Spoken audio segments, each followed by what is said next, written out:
Welcome back. Oh, I always love that intro. It's everything exciting. So, without further ado, why don't my wonderful companions go ahead and introduce themselves to our old and new friends alike? As always, my name is Bradley Huey, but that is but a mere persona for who I actually am in this game, which is Mr. Grayson Holland, the Tremere. I don't know who the hell I am, but in this instance, I play a character named Acer Zorin. Hello, everybody. I am Morgan Caldwell, and I play Crescent de la Sombra. And as always, your benevolent but ever-watching storyteller, Peter Needham. Before we get into tonight, just as a reminder, we always love you all interacting with our chat. So, if you save up your embers by watching and enjoying our stream, you will notice that during our Masquerade streams, we enable two interesting options. You may either choose to donate a blood bag to our coterie, which will allow them to, once a session each, draw from a pool of blood dye to assist them in something they find truly valuable. But it does carry an inherent risk. More blood dye, more chance of the beast to take control. Or, if you wish to add a little something interesting to our companion struggles, you choose instead to feed the beast and give me blood dye, where once per session I can pull from it and give their opponent a extra kick. Regardless, let's tell a vampire story. A lot of things have happened this month. Seattle got its prince. One Dragos Cordell. Through very clever means. Well, Sombra have now been officially vindicated and allowed sanctuary within the city. Though the resulting chaos only shows how much of a dramatic turn that was. And our coterie has been under constant fire for a significant amount of time. But with fame comes strife. And hopefully these loose ends start to tie up. For as the people walked the Seattle streets, people got their morning coffee on Cherry Street. Men and women alike got up, went to their day job. Some slaved away at the life that they hate, while others reveled in the power and success that they wield. All of it, unknowing to them, pointless. As when they laid their heads down that evening, there's a whole different world right underneath them. For as the night takes over, kindred, vampires, begin to awaken and move the chess pieces of their lives around in a way that they'll probably never notice, and if they do, they may not live to tell the tale. But for now, we'll go ahead and start with you, Mr. Holland. As always, go ahead and give me your morning rouse check. I do succeed. The dictator, still panicked within you, stays unnervingly quiet as you rouse yourself from your slumber. A lot had happened that previous evening. And all this runs through your mind, and as you expect the taunting, it's silent. But the pain is there. Your body is once again beaten and bruised, and now you're missing a limb. I do see you have one aggravated damage. Do you wish to try and heal that? Yes, I do wish to heal that. All right, give me 3 rouse checks. 2 successes. 2 successes. This causes that dictator to awaken, as you expect to hear witty comebacks. You expect to hear barking of orders, but all you hear is the cracking of a stone thrown within your mind as you just grit your teeth and force your body to heal. You don't have your arm anymore. It was lost to you, so you have to dig deep, and suddenly from one side, the tendons and sinew erupts, splattering vitae across the side of the floor as you spontaneously force your arm to reconstitute itself extremely fast. It is raw. It is still slightly pink as the skin is thin. And as you clench your fists, the nerve endings fire all at once, causing a shrieking arc of pain through your side. But you have your arm back. And you grow hungrier as you feel your fangs push through to the surface and you have to grit your mouth running dry. You are now sitting at 4 hunger, if I'm correct. That is correct. You do have your arm back. However, you are still sitting at 5 superficial damage. Did you wish to risk healing any of that as well? Not at the moment, no. The burns, the cuts, the scrapes. As you look over your body, the fleshy, thin skin of your newly regenerated arm show through. You're starving. You know if you're pushing any further, someone's probably going to die. And you're not even sure if you're going to be able to hold yourself back this time. You have to eat soon. Very soon. As you're sitting here, you see the cuts and scrapes and burns across your chest. You see the fleckings of cuts and scrapes on your face from when the shrapnel went off. The hole in your chest from the stake from the day before, and the thin skin that covers your newly fresh arm. What do you feel within your haven? As it dawns on you, the world may just see you as dead. And for the first time, as you look in the mirror, you look it. You look like a walking corpse that's been through a meat grinder. Should I be dead to this world after all that? Maybe. Maybe I should be dead after all that. Maybe I should disappear.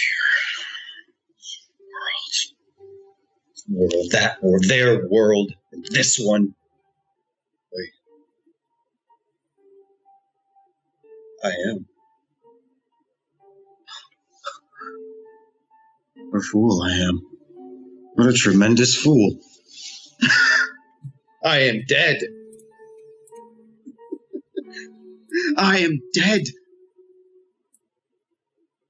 Why do I pretend I'm part of their world as much as I do? Maybe I should be. As I look back in the mirror and I see all the cuts and scrapes, and I pull back my shirt and I see the stab wound. Maybe I should be dead for a while. I'm going to go back over to my desk and I'm going to flip open my phone, message Acer to my office, quickly as you can. As you're typing away, Crescent, you have been awakened to see this. You did not leave Grayson's side due to the events that you felt partially responsible for, despite your key hand in saving him. Please, before we continue, give me your rounds check. Fail! And that terrifying orchid within you, the representation of your oblivion, begins to glow brighter and begins to blossom. As you now know what lies beneath that orchid, that endless abyss of nothingness that constantly threatens to pull everything you are and just draw it and destroy it. I'd like to remind both of you mechanically, you both did suffer willpower damage from the other day. You may choose to recover that willpower damage at the maximum of either your composure or your resolve, whatever's higher. The Crescent, as you awaken, you can still taste just faintly on the back of your throat Berchtold's Vitae. And you wish it sated you longer, as you're already feeling that hunger begin to itch, but you managed to control it reasonably so. You've been around this point quite a bit, but what draws your eyes, you can see Grayson almost have this mental shattering. His body is broken. He is a walking corpse, but yet a smile flashes across his face. You're not sure whether you're seeing insanity or resolve. Either way, how does it make you feel, seeing this moment of, we'll say, vulnerability from your stoic coterie leader? Definitely concerned, because Grayson has always been the composed one, so for him to crack like that is very unlike him. I'm just gonna stare at him for a time. Not going Malkavian on me, are you? No, nothing so droll. I would say I had an idea. Okay, well, I've seen you have ideas. You don't normally react like that. Well, I mean, Sometimes they don't offer the opportunity that this one does right now. Care to elaborate? As I send that message, I put it back on my phone and I kind of hurriedly rush over to her and I kneel down. Yes. Would it be so bad if I was dead? You are dead, Grayson. No. I am, well, unlife. What if the world thought Grayson was dead? Like your mask? Like persona? Right. Yes. I don't know. Who would you get to run the center?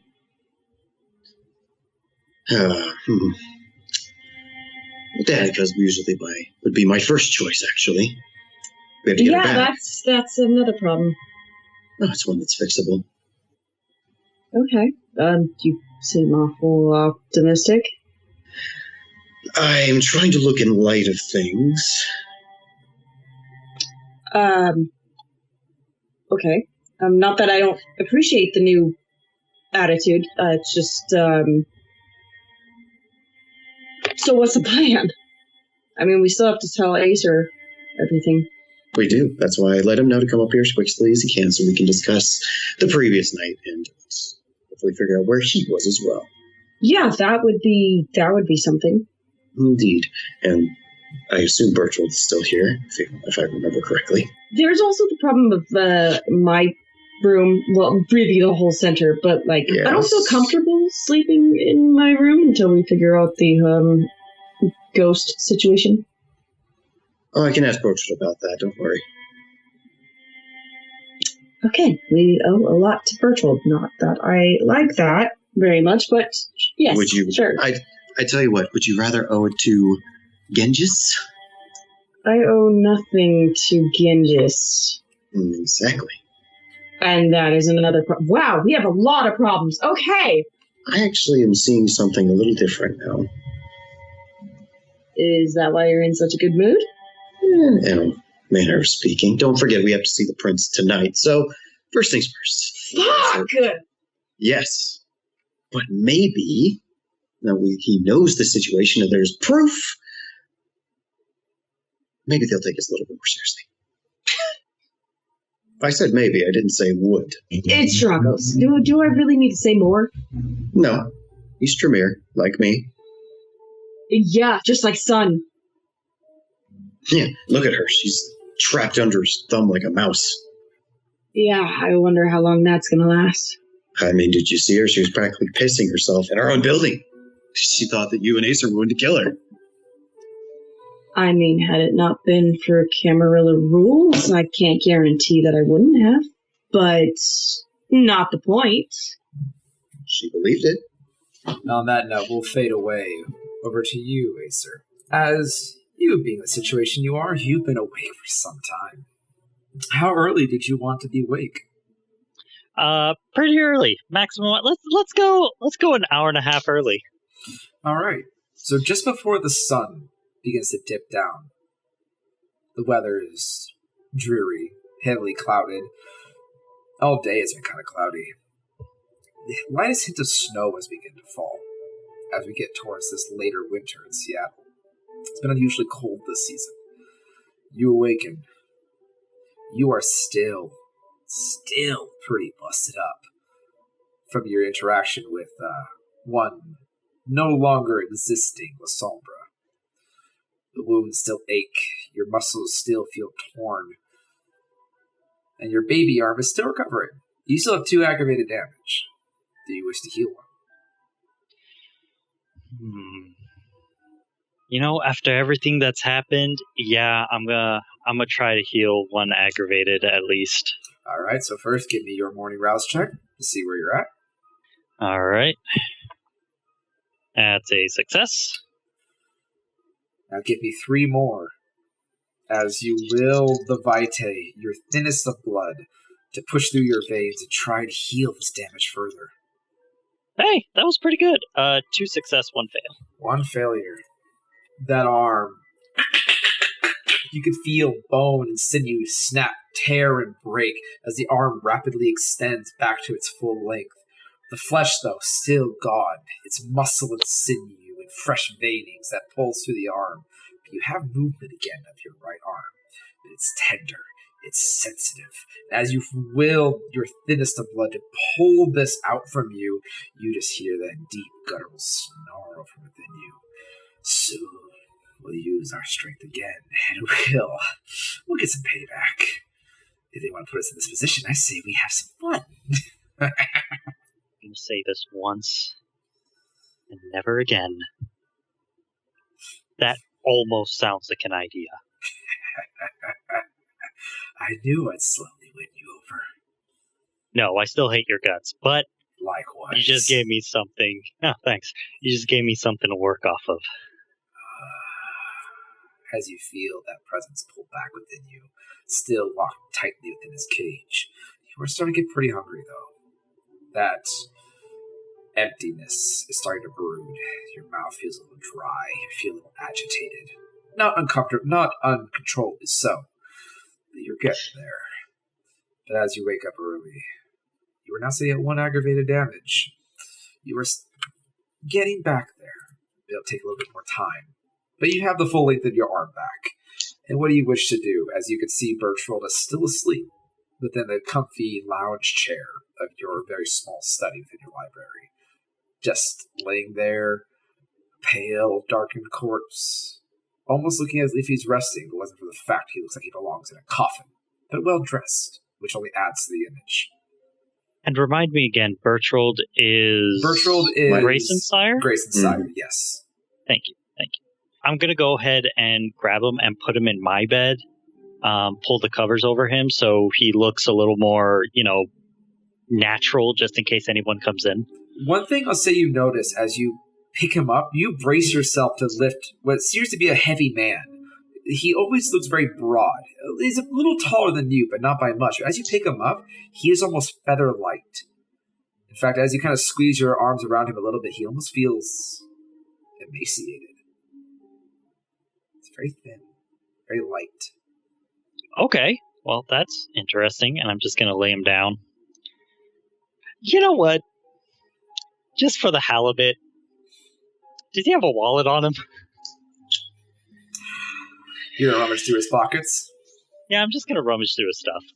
As you rummage through his pockets, you find a myriad of very interesting things. You do find a cell phone. It is a couple of years old, apparently still in perfect condition, but tech-wise, 4 or 5 generations old.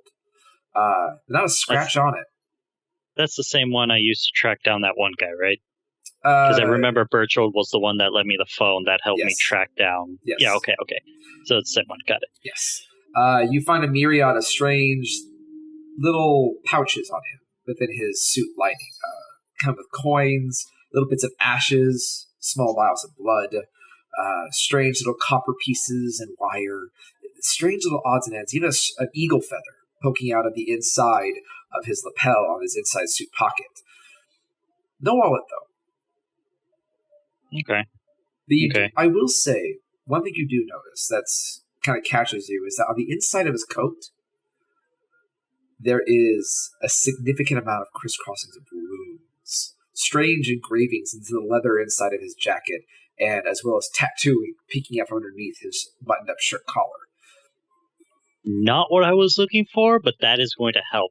Can I take a picture of the runes? You certainly can. Pulling out your phone, you lift up his jacket and take a couple snaps of the various strange arcanic symbols and carvings that all seem to twist and spiral, interlock into each other. You have no idea what any of it says, or even if it's actually a language. But there is a certain air of mysticism. With your very limited understanding of blood sorcery, you get the sense that this is kindred in nature, but it's interwoven in a way you don't understand fully. It's too complex for your mind at this time. Okay, with that, I'm going to put everything back exactly the way he had it, and then just kind of throw the covers over him. Not over his face, obviously. Maybe a little bit. Maybe up to like the nose, just to make it seem like he's in a really good resting mode. Mm-hmm. With that, I'm just going to kind of pocket the cell phone and just be like, all right, that's twice I've seen those weird markings. One of them was on the prince, so either You asked for it, or you tailored it for him, and I'm very interested in what that is. Do you look around your room? Yeah. It is very quiet. You can barely even hear the sound of a pin drop. Just out in the far distance, out of your reach, you see a beaker begin to tilt, and you hear the gentle sound of... No. I knew it's always the fucking 12 liter. You put that down. Are you going to try and intimidate the ghost? Yeah, sure, why not? Sounds like fun. Okay. This is interesting. Go ahead and give me a manipulation plus intimidation. All right. No success. Okay. As you point a finger and shout at the ghost, you watch that beaker just stop. And you think, As you guys straighten your back from the crowd, all of a sudden, smash! The beaker rockets off the top shelf at a blinding speed and nails you straight in the chest, dead center, shattering on impact. And it hurt. Not enough to really do damage, but it's like getting struck in the chest by a vase. Damn near knocks the wind out of you as glass just shatters left and right all around you. Yeah, damn it, you're always breaking the expensive one. And as you look up, this time, 2 more beakers slam you in the face. Oh! You can feel the room just get steadily colder for a moment. Goes to his computer, plugs it in. Your computer boots up. Your signature mascot Ikaros appearing on your front screen, waking up from her designated slumber as she, hi! Gives a small wave to you and a smile waiting for you to do as you do. Remind me again, did I get a way to contact Mr. Storm? No, but as you turn everything on, you do see you have a unread message. Oh, he got my email too. This fucker's good. I'm just going to open it up. As you just pop it open, it is a strange mishmash of symbols. You can definitely say the subject line has been just slammed with encrypted code. But in the email's message wave saying, wasn't hard to find you. I know that trick too. Andy knows Hexa. That's fucking fantastic. Your phone goes off as you look at it. Do you look at it? Yeah, I'll open it up as I'm typing the message. As you're typing it, you do see, again, that strange twisted code, but in a text message saying, I can hear you, dumbass. By the way, you never gave me those names. Fucking bugged me. He used my, I don't know why. I'm so surprised about this. He's a hacker too. Okay, Mr. Storm, since obviously you bugged me, but I can't do it back. Yeah, that's fair. Another message comes in. It's Hurricane.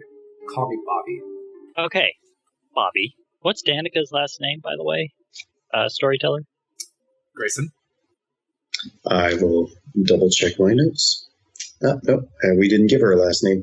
But we can certainly do so now. I would say probably Danica Hardgreaves. Hardgreaves. Okay. Hardgreaves it is. So I'm just going to say, all right, let's see how good you really are, Hurricane. How about Danica Hardgreaves as one of the potential people? You get a thumbs up emoji.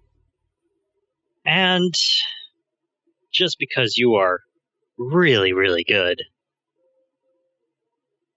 let's say my sire as well, the one who turned him. There's a long pause. And you're wondering if he's still listening before you get a message. ...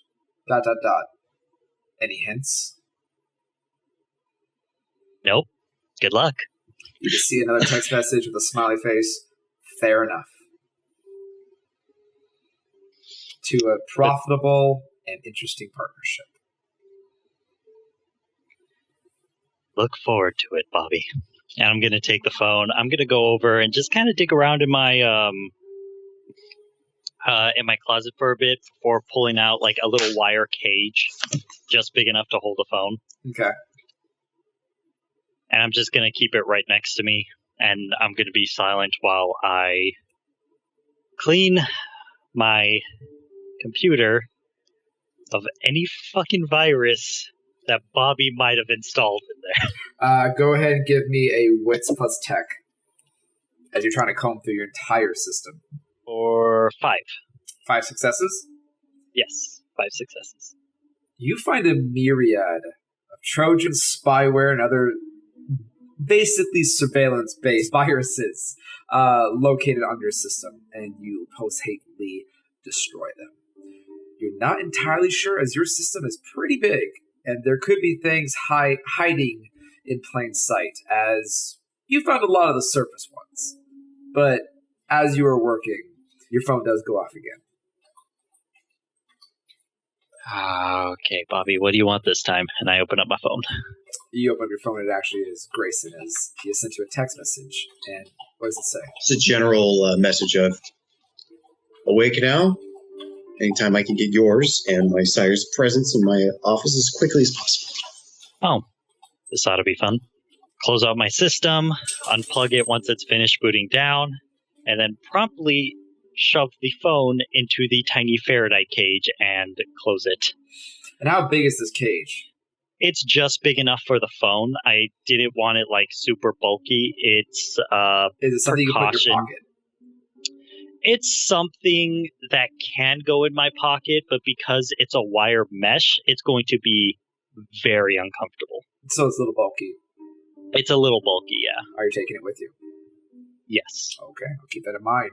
Because as you turn around, you do look over and see that Bertold is already standing at attention, never even hearing him get up, as he is just adjusting his suit and grabbing his cane. God! Jesus, someone needs to put a bell on you. He just looks at you, kind of squinting his eyes a little bit. Why? You are abnormally quiet. Funny, to me, you are abnormally loud and obnoxious. Yeah, that tends to happen with people. And you still breathe. You realize you don't need to do that, right? It's just muscle reflexes. You know, when you get scared. You know what? I'm getting off topic. Grayson called. Gotta go. Feel free to... Well, I'm going to come with you and see my child there. And I really don't care where you have to say on this matter. And he just walks right past you. You do see that he actually takes his cane and just pushes open the secret entrance to the wall. I'm sorry, since when did you know that was there? He just slowly leans back. When my childer, who was missing an arm, showed me the way to your room last night, which, again, you happen to be missing from your friends. I'm sure they're going to hear a lot about that as well. By the way, just so that way everybody within this coterie understands, if Crescent ever so much as pushes a fang on me again, I will turn her to ashes. Just so you are aware of the situation as well. As he definitely seems thoroughly annoyed as he disappears silently into the hallway. First Crescent brings in a ghost. I have to deal with that. Then she brings in a pissed off sire. I have to deal with that. I'm starting to think Crescent is not good for my health. And then he just kind of gets up and just goes towards Grayson. It's not long as you Grayson and Crescent are having this conversation that's developed into a strange and almost awkward moment before the secret entranceway into your office. As you can see, looking over your sire's cane, poking through as he quietly walks his way in. I'll immediately take a few steps away from Grayson. As you step aside, you do see Bertold, his eyes look at you with a sharp annoyance, but an understanding. You get the sense, just by the way he's looking at you, he gets the situation, but he was definitely not happy about it. So I assume I would notice this small... Oh, yeah. Bit of, you have had this look many of times. It's essentially your version of the dad look. Got it. As that happens, I stand up and I immediately walk over to Bertold and I grab his hand that he's not holding the cane and I shake it again just for a moment. It's like, once again, it is just nice to see you here. As you approach him, he immediately flicks his cane and puts it on your chest, keeping you at arm's length. And he just looks down at your rather messy form. You're covered in blood and you're not wearing a shirt. Don't touch me. Of course. Excuse me a moment. Please make yourself comfortable. I'm going to get a shirt on. He turns around and begins kind of scanning your office for a moment before walking over to a very comfortable-looking, thick reading chair that you kind of inherited the same style from him. But all three of you happen to notice as he walks over there, he does lean down to inspect it, pulls out a small cloth from his lapel, and begins wiping down the back and seat and arms very quickly before tucking it back away, gruffing about, filthy, as he slowly and quietly makes himself comfortable in the seat. Hey, sir? Yeah, what's up? You're all right. You seem to be in one piece. As I turned as to show the freshly grown arm. I just got mine back. How long did it take to regrow yours? This morning. Oh, fuck you, man. I had a good teacher, as I glance over to Bertrand. He just tilts his head and smiles. As I go back to the sink and I start to kind of wash off like any blood, like the gross blood stains, something like that. I'll kind of wipe away my face a little bit, and then I will start putting on a nice button up and maybe a very small vest to put over it. As you kind of adorn yourself, and I'll cover for Acer as he just messages that he has to step away for just a moment. Bertrand kind of leans over and does look, so he goes, well, at least I can see your sense of fashion is still intact, which is always nice to see. Now, I'm just going to go ahead and break the ice in the room here. I'm not very happy. I woke up this morning hungrier than I wish I would have been. And Grayson, I do apologize about what happened to your health. I do not intend to let you see me in such a distasteful fashion. But, as we're all probably aware, tensions were high last night. Things happened. I'm curious, what is your next move? And now that it's evening and I'm free to leave, did you have anything else of me that you needed? In fact, we never had our meeting at which you originally summoned before, because I get the curious thought that you didn't summon me to save you from a car compactor. You are unbelievably perceptive. Quite. No, I did not call you for such trivial things. As a matter of fact, as I throw the vest over and I turn back to him, nope, this actually came of a series of events, and last night was an unfortunate culmination of things that I did not foresee, which I should have. However, in light of all that, I would say that I am alive, you are alive, we are alive. In a way. In a way, of course. And my original problems came to something like this. As you can see, there is an annoying little spirit wandering around my halls, and I cannot have that. But unfortunately, I lack the experience to deal with such things. Oh, is that the little individual that I watched assail your thin-blood friend with glass? Indeed, that is the one. She has become a little bit more, let's say, aggressive. As I point over to Crescent, she's been messing with both of them, and I find it annoying, and I don't want it to become a new tall tale of my hospital. Well, I could definitely understand so. Whatever spirit has now attached itself to your home, one thing I'll say for certain is definitely not happy. And it doesn't like my beakers. It doesn't seem to like anyone, for that matter. That spirit is happy in the afterlife. Quite a few, but the ones that stay behind typically have problems. Indeed. So, what is it that you want me to do about it? Well, if there isn't anything you can do immediately to maybe get her to move on, or maybe even simple as cleanse the area. Doesn't work as easy as that. I thought not. I do have some understanding of wards, though none to keep spirits at bay. More like, at least the limit to my knowledge at this time is I understand how to ward objects to keep them from being handled by spirits and a few other magical individuals.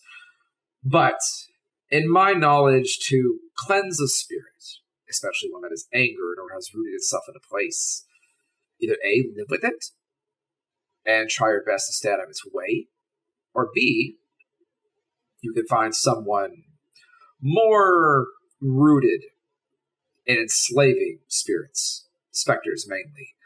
I am aware that the Banu Hakim and some branches, if I'm to glean the La Sombra, based on my memory, have affiliations with things like that. Or The third option, which is tiresome and usually involves a lot of roundabout necessities, is to figure out why the hell they are still around and fix their business. Usually a spirit that has stayed behind or has decided to refuse to move on is due to the fact that there's some kind of leftover business that is anchoring them to this plane of existence. You see, a spirit is a torturous creature. They don't wish to stay. They're dead. They're not like us who exist within the Twilight world. Those that are dead but choose to stay by choice, or technically have our gift passed on to us, that which gives us our own death. Spirits are something else entirely. They are energy. They are emotion. They are unfortunate beings that should have moved on to, let's say, greener pastures for the sake of conversation, but for whatever reason have chose to stay behind and suffer within the realms, within the material plane and the ethereal one, which is not a comfortable experience, I would assume. So those would be my counsel. Live with it, force it into submission, or figure out what's holding it here and relieve it of that stress. Without anything to hold it here, it should leave on its own. Do you think it eventually will move on? It honestly depends on root why it came here in the first place. Because based on my last understanding, the time I saw here, this place was rather calm. It did not have that kind of influence. You are correct in that matter. She is quite new. And the building itself is new. Does not have any previous history. So, sounds like to me, something drug it here. And it's found its way to this place for a reason. And chances are, in that case, unless you're sitting on some kind of supernatural ley line, which I don't suspect, as I don't feel that kind of pull here, it probably is here of its own volition, and it's not going to leave until whatever it wants to do is done. I will say this. This is the one thing that mortals and the supernatural world itself have in common. Spirits are difficult. They're like an infestation. The longer they reside in a place, the deeper the roots go, and the harder it is to deal with, and the stronger they get. Usually a spirit is habitual. In most cases, unsolved issues or pain and grief, or even violent death, tend to keep a spirit in place simply because they don't know what has happened to them. It's usually locked in this endless, deathly echo of their final moments. And it's usually until, I'm not one to be religious, but typically in the mortal standards, a priest or someone from our side finally gives them existence or a reason to move on, they usually dissipate in time, being just an echo forever. But I get the sense yours is a bit more complicated, considering the fact that, again, I watched your thin-blooded friend here be physically assaulted by projectiles of glass and beaker. Makes me think that this particular specter is angry. She really hates those 12 leaders.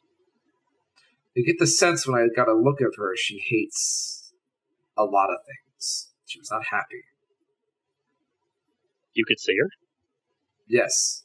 Do you remember that, Asa, do you remember that little trick of mine I do with my eyes? Oh, is that Yes. like something like specifically to your clan? Yes, and two other bloodlines. Indeed. Well, that's fascinating. It has proven useful. Quite useful, as a matter of fact. Though it is quite a parlor trick, so I don't understand the fascination. He's still learning about clan and their differential abilities and whatnot. I see. But regardless, she seemed a tortured creature. She's in a lot of pain. I suspect, based on her lasting form, that she died a violent death. After all, her throat had been ripped out. Yes, that could leave a lasting effect. I was hoping to avoid the Ouija board option, but it would be... I don't recommend that. As superstitious as it is, it does tend to act as a conduit for even more unfavorable entities. Maybe I can draw her in and ask her directly if I could at least see her. I know she's there. I've seen her myself. Fair enough. While we're on the subject, one of your patience is deeply affected by this. Which one? The one you gave the notebook to. Really? Yeah, she's been drawing some weird shit in there. What specifically has she been drawing? I don't need another... What is it? What is she drawing? A lot of scribbles. Gotta be honest, didn't really get a good look. She kind of freaked me out, just staring at me all the time. She was working on. She actually had signs of recovery, and now it's being ruined by some little. All right. Ghosts, spooks, traumatized humans aside, we've got a lot of other problems to deal with here. Indeed, I would say the ghost is the least of our problems. I mean, yeah, so long as you don't mind me slipping in here, because she seems to really like my room. Oh, okay. So we have a center point. No, we don't. Just sounds like we do. It sounds like a place that she frequents. Crescent, you notice with your natural senses, because your wits is pretty high. Bertrand is looking at you, and he's squinting his eyes towards you, very, very focused. What? He just stares for a moment longer, finally blinks for the first time since he got in this room. If he's doing that, that means has something he's investigating. Okay, well, I would appreciate him actually saying something rather than staring at me. He's a man of very few words, unless need be. Look, if he created you, he has all the respect in the world, especially after last night, but I just don't appreciate being stared at like that. I mean, he's not looking at you like you're a subject. You are... Okay, yeah. Interest. Sure. Interest. For goodness gracious, you all prattle off very aggressively. They bring it out of me, Bertrand, I swear. Regardless, it's not fair for me to make assumptions into one's private life. But I suspect, Crescent, and this is just an advice from someone much older than you and has seen many things. If you are working closely with my childer, and you're working closely with a coterie, you're going to find that secrets are a poison. Sure what you mean. I've kind of been more upfront with these guys than anybody. Do I have your permission to make assumptions, and you're willing to tell me if I'm wrong? I mean, I have a feeling that you're going to be making them anyway, so by all means, announce it to the class. I've tried to be polite, and I don't necessarily appreciate your tone considering the fact that you had a good taste of me yesterday. Crescent, please be honest to the class, as you would put it. Have you killed anyone recently? Violently? Have you lost control, as you did on me yesterday? I see. I'm not going to dig too deeper, as again, we are what we are. And there is no shame with what happened. And for the record, Crescent, I don't hold any animosity towards you personally for what happened. It's more my pride than anything. I understand the situation was understandable, though I do not want a repeat of it. I understand. I did it to save Grayson. We don't need to speak of it again. As I would prefer. But consider the fact that I think my use has been successfully taken advantage of here, and I do miss my quiet home. I'm going to leave you all with this. It may not be a specific location that your spectral problem consists of, but it may be an individual case, as in a person. Mainly, what I think, based on that reaction, I'm sorry to say, is Crescent. It's not my business to pry any further, so I will excuse myself, as I think I may have drugged up a very personal matter. Regardless, as he slowly stands up and you see him pat off the back of his tailcoat, he does walk over to you, Grayson. And you see he does pull open his lapel and pull out a small piece of very folded parchment and grab you by your hand and place it in there, closing it. I'm going to say this. You are in a very interesting crossroads, my friend. I can only assume the kind of drama you're dealing with, but I genuinely worry for you. I don't like giving you freebies or insights into things that I believe you can handle yourself, but I do worry about your safety. And despite the fact of your desire for independence, I still sometimes worry about you. So take this as probably one of my final party gifts for a while. And he just passes your hand before dipping his head. Everyone, excuse me. Thank you for letting me stay tonight. I will see myself out. And don't worry, I will not be seen. As he turns and begins to walk towards the hallway, opening it. It's always a pleasure, Bertrand. Till we speak again. Please do. Bertrand. He stops, slowly turning back to look at all of you. Thank you. He smiles gently as he tips his cane to one side, tucks his arm underneath his chest, and he bows graciously to you, smiling. I do the same. Before turning, showing the passage behind him, never hearing his footsteps. Okay, seriously, how does he do that? He's quieter than Crescent. Trust me, you will find that my master is very resourceful.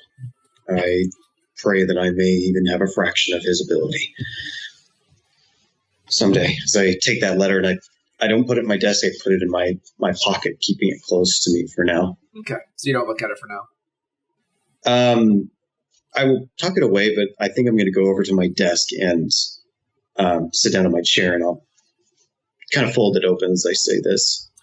As you sit down and kind of fold it open, you immediately understand the writing. In fact, you recognize it as some of the initial instructions, at least relative to some of the initial instructions that Bertrand gave you when he first sired you. It is the arcane blood magic language of a ritual.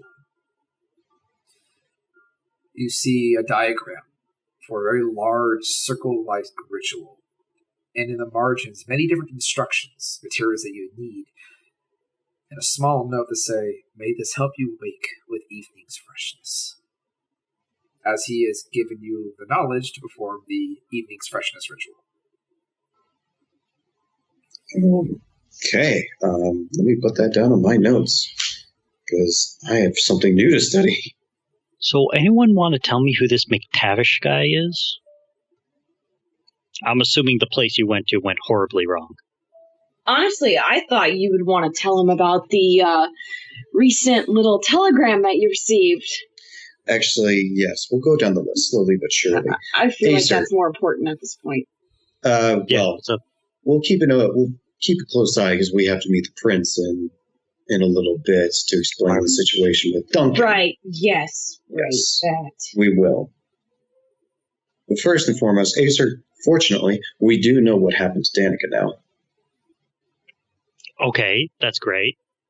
Unfortunately, it seems that she was taken by Stone. Okay, less great. Yes, and he sent me this as I pull up the disc. Say, on this disc, he is threatening me that he will send me a piece of her until I find him. Apparently, it's a game to find him. Wow, okay, and I thought I was Dr. Jekyll and Mr. Hyde. How the hell did he get that dramatic twist? Apparently, I have taken too much from him, and now he would like to take something from me. And, Acer, I'm just going to say it, I have had enough of him.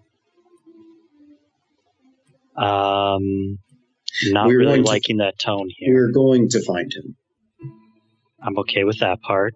I mean, he's guilty of kidnapping and, from the look of it, assault as well. And if he hurts Danica anymore, there's going to be problems. Okay. But we're going to turn him into the police, right? We can't. We can't do that, Acer. He wants me to expose myself to the world, because he knows what I am. Okay, so we turn him into the police and claim psychoticness. Yeah, like that worked last time. Acer, you know as well as I do that he gets out on good behavior in a few years and does it all over again. This time he has friends. Maybe he gets somebody else, a group, all right, look, a bunch of young, zealous idiots to help him. And now suddenly we don't just have Stone, we have a group of fanatics holding up this place up with guns and Molotov cocktails. Okay, understandable, but we can't just go around killing everyone that does us wrong, especially when we're the ones who created that situation. We are killing an evil before it spawns and breeds more. I'm not saying we go out. I still thought like that. I wouldn't be grouped up with you guys, would I? I mean, this entire vampire life took my family away from me. Last I checked, your family is alive and well. Yeah, and now I can't see them. At all. Yeah, just the same as every other kindred, boo-hoo. Okay. Acer. Clearly there's no getting through to you. Acer. I'm not saying we go out and kill every single person who has wronged us.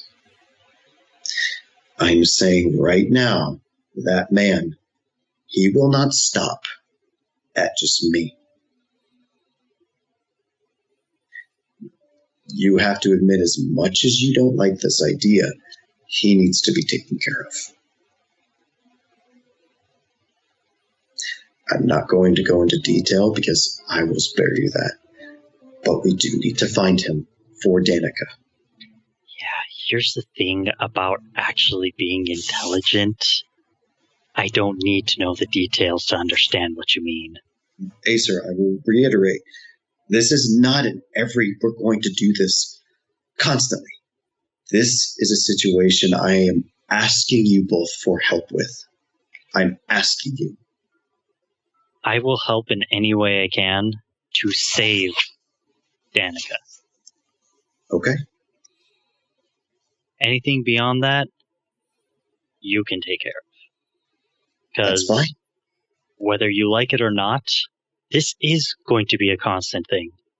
Because this is not the only time that we are going to be attacked either by humans or vampires, as I turn to Crescent. Everybody has tried to attack us, and a lot of them have tried to kill me. And it hasn't worked because we are together. We protect each other.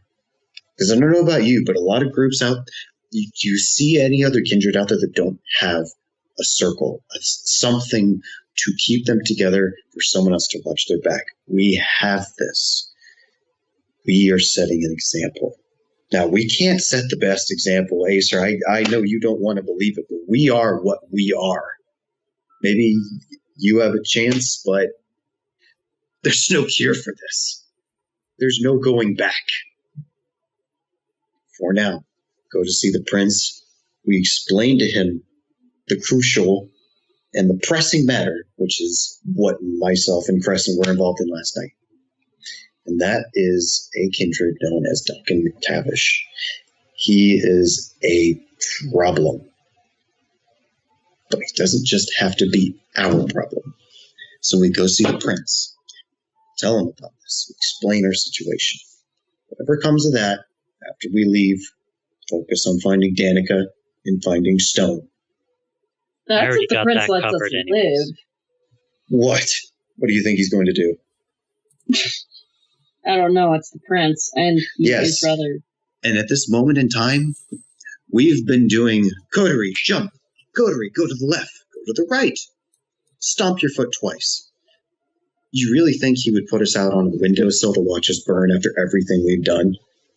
Look, I don't disagree. I agree. We've been doing everything right. We've been doing everything he's asked. It's just he's not exactly sane of mind, it seems like. So I just have a feeling that we're about to be royally screwed. When haven't we been so far? Touché. But that's why this is a good opportunity, is because this is enough to get his attention. Because this meeting wasn't planned. He addressed me the other night to be like, okay, meeting now. He sees the severity. I know he does. That's the thing, though, is why... It just begs the question again, why us? Why a bunch of neonates? You know he has a bunch of elders at his disposal. But yet he keeps coming back to us. Yeah, once with status and power, that if they decided, they couldn't get the job done, guess how it makes them look? Face it, we're fodder. Yeah, the moment we stop being useful, he lets us go. Exactly. I mean, I've been in the Camarilla, what, a freaking weeks? I mean, arguably stayed with Acer.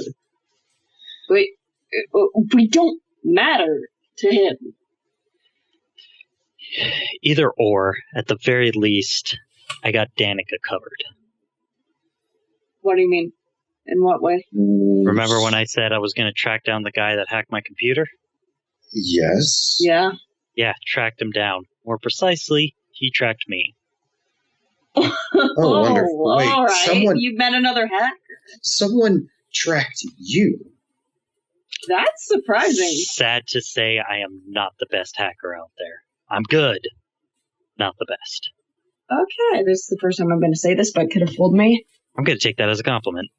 It was intended as one. I mean, I don't think we mince words when we say that you are quite technologically savvy.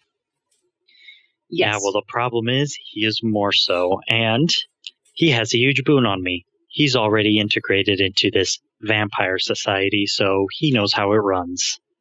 Wait, integrated, like... okay, more details, please. His name is Bobby Hurricane. Interesting. No Storyteller. Would either of us, Grayson or I? Both of you guys go ahead and make a intelligence plus politics.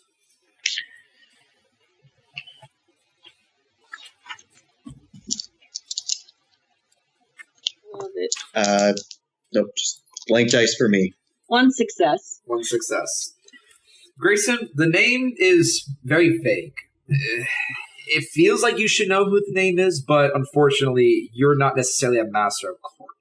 You are politically inclined, but you've been spending more time with the mortals, integrating yourself, which is now a double-edged sword for you. But regardless, there's a lot of names that float around the kindred court. Crescent, the name is very vague as well. It's on the tip of your tongue. You've heard the name once or twice in the few times you were forced to go to Elysium. The image of a rather handsome-ish looking kindred man. You remember facial hair, very piercing golden eyes as a result. What strikes the memory is when you were first embraced. Eleanor spent a lot of time with you. In fact, up until you joined this coterie, she spent a lot of time with you teaching the do's and don'ts, the yes and the no's of kindred society, so you would not embarrass yourself, or more importantly, embarrass her.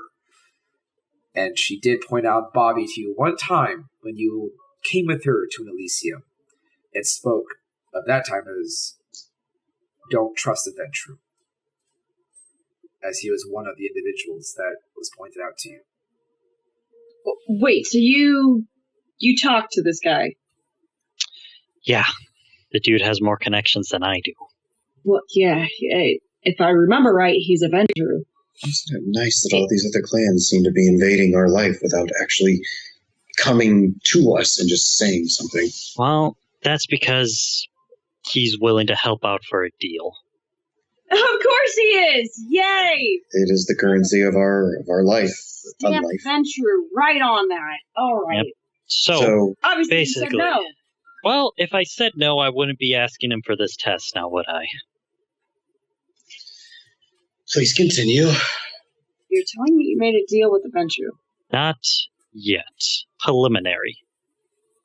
I told him that if he was as good as he said he was, then I wanted him to prove it. Finding me is not an easy feat, but the way this has been going with my life, it's not exactly a hard feat neither. So I put him to a test. I told him to find 2 people for me. One of them is Danica. So you just gave him her name? You know another way to find them? We're up shit creek without a paddle, and most of our time is at our beck and call to the prince. When exactly do you think we're going to have time to figure this out? We could have done something else, anything else. We might be getting pieces of her in the mail before we found it out. We are not going to do that. Hence my problem. Again, this is a preliminary. Besides, I basically gave him one that was impossible even for me. What was the other? Meaning what? Told him to find my sire. You think he can do it? The fact that I don't know his name, location, or basically anything about him? Doubt it. You always need a breadcrumb to follow, and I have nothing. Well, I thought that Tremere had the ability to do that, and some other clans. Yeah, well, this was a really good test to see if I can actually get anything out of him without actually making a deal. That was the entire point of it.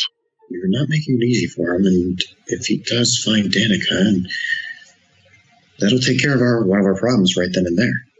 Exactly, and if he can find her quicker than I can, which I've seen the guy set up, I've seen him personally, dude has the capital and the time to find her. If anything, this dude takes my plans and cranks them up to the perfect 11. Well, at least you didn't go in there half-cocked. I'm crazy, but I'm cautious as all fuck. Everything that I do leads back to my family, and I plan to erase those tethers. Well, it's too late now. Die has been cast. Not necessarily not in our favor. So I say we take it. It's more of your decision to make. Well, we'll see what happens at this point. Right now, Danica's a priority. I agree. As you're having this conversation, Grayson, and in this case also Acer's walkie goes off. It's Rudy's voice. Great. Damn it. Hey, Acer, the tech guy, are you there? Ed, before he says anything, I stand up and say, before he clicks Acer, I'm not here. I don't even mention me, correct? Okay. Trust me. Speak to you after that. I have an idea. And I'm going to click the button. Yeah. Yeah, what's up? Sorry for the mix-up. Have you seen the fucking news? Have you heard from Grayson? Have you heard from the boss? No, I haven't. Why? Go ahead and make a composure plus subterfuge. I am a hacker. Why did I not put points into fucking lying? Don't forget, technically you're interacting with a mortal, so you do get your bonus for luxury. Plus 2. 2 dice? Plus 2 die. Yeah, so I thought it was 3 successes. Actually, I guess Rudy could know. I mean, he's in on everything, so I don't know why, but either or, 3 successes. 3 successes. Oh, I lost Crescent's camera. Dan, it's back. Ah, Crescent! You hear Rudy sigh into the microphone. I was like, oh, that's a bad sign. Okay, well, I'm not sure if you're aware, Acer, but we may need to stop by a hospital because I haven't seen Grayson, and he's on the news, but that's neither here nor there. Normally I would tell Grayson about this, but your friend's asking for him in the parking garage again. The one that looks like he belongs in a biker gang, likes little children type stick. Oh, I'm so happy he's here already. I'm gonna push the button again and just be like, wow. I have never heard such an accurate description before. My friend, you have nailed it. He's starting to piss me off, and the jailbird's coming out.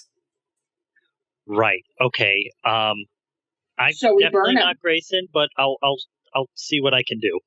Okay, well, I'll tell him I'm sending you instead, because you're the only guy that signs our paycheck. Right. Okay. Whew. Okay. I'll be there. And I'm gonna look at Grayson and Crescent and be like, what the fuck? This is where things get very interesting, Acer. So why exactly am I not telling anyone that you're currently here? because he's dead. Because I'm dead. Officially? Like they had no news? Well, there's a difficult situation with that where I was seen during the accident and the explosions, but of course, I mean, as Crescent can tell you, and so could Bertrand, that ambulance never reached its destination. No, it didn't, because remember the Duncan McTavish person that we mentioned? He believes that he has killed Grayson, and we need to keep that charade up. Yes. So, in order to do that, Grayson needs to be officially, from this point on, dead. I think I'm understanding that. That's what you want to do, Grayson, right? Yes, because I look at it in this way. If there are some good things to come from this. One, gives me time to prepare. Gives me time to think, gives me time to plan, gives us room. or two. If he thinks I'm dead, Duncan will have to make new plans for doing something else, for going after somebody else. Maybe he will be off us for just a little bit longer. Question. If you are technically dead, does that mean that your deal with Genghis still applies? Technically, he made a deal with Grayson, and Grayson is dead. All right. Well, obviously, he's not going to take that as a... Yes, but it was also the Bruja that called in Duncan, so if anything else, I could take him coming into my facility a threat. All right, friend, I don't know if you've noticed this about me. Clearly, Crescent has, so I'm just going to clue you in really quick. I am not threatening. Yes. Your skills more speak for themselves. So I need Crescent to go with you. What? You already don't like him. He's not going to screw with you. I think that's all the more reason for a fight to break out, Mr. Holland. Yes. Unless you want to fight in your facility, I can make that happen. Well, it's more of, if it does come to that, how funny would it be for me to suddenly say, "Surprise, Genghis," and put a stake through his head? All right. You're talking about... I'm talking about the little shit that's been coming to my facility and stealing my patients and hurting them for months. Yes, because he got information from some other son of a bitch out here about what we were doing when the delegates first came. Okay, great. That little punk knows more than he says, and I'm going to find out one way or another. Grayson, not that I don't appreciate this because it's really hot, but this... I've done shit like this before. You have to have some sort of backup plan, and Genghis has a lot of people behind him. You can't just go staking him in an empty room. Just said, well, that's extreme measures. I may have gotten a little ahead of myself. Excuse that. I think that if Genghis finds out that I'm alive, he will find this Duncan. He will tell him. How much longer is your deal supposed to be kept? It's about the end of the month. Yeah, currently the way it is, it looks like it's another week left. Yeah, we're nearing the end of the month. So then what? Go up, deny him, have him break me in half like a Kit Kat? Well, we know that he's been sneaking around the facility. He's been trying to find all the entrances, and obviously he's been doing something. We've seen it on the cameras, or at least Acer has, and Grayson, you've seen a bit of it too. He's doing something. He's trying to scope us out. He's trying to scope the facility out. I wouldn't be surprised if he's trying to do something with your patients either. Like, we're talking about a Bruja with the ability to dominate minds. Anything could happen here. We have to be prepared for that. And right now, he has an all-access pass into Casa del Little Second Chance. All right, just tell me what you need me to do, and I will try my very best to do it.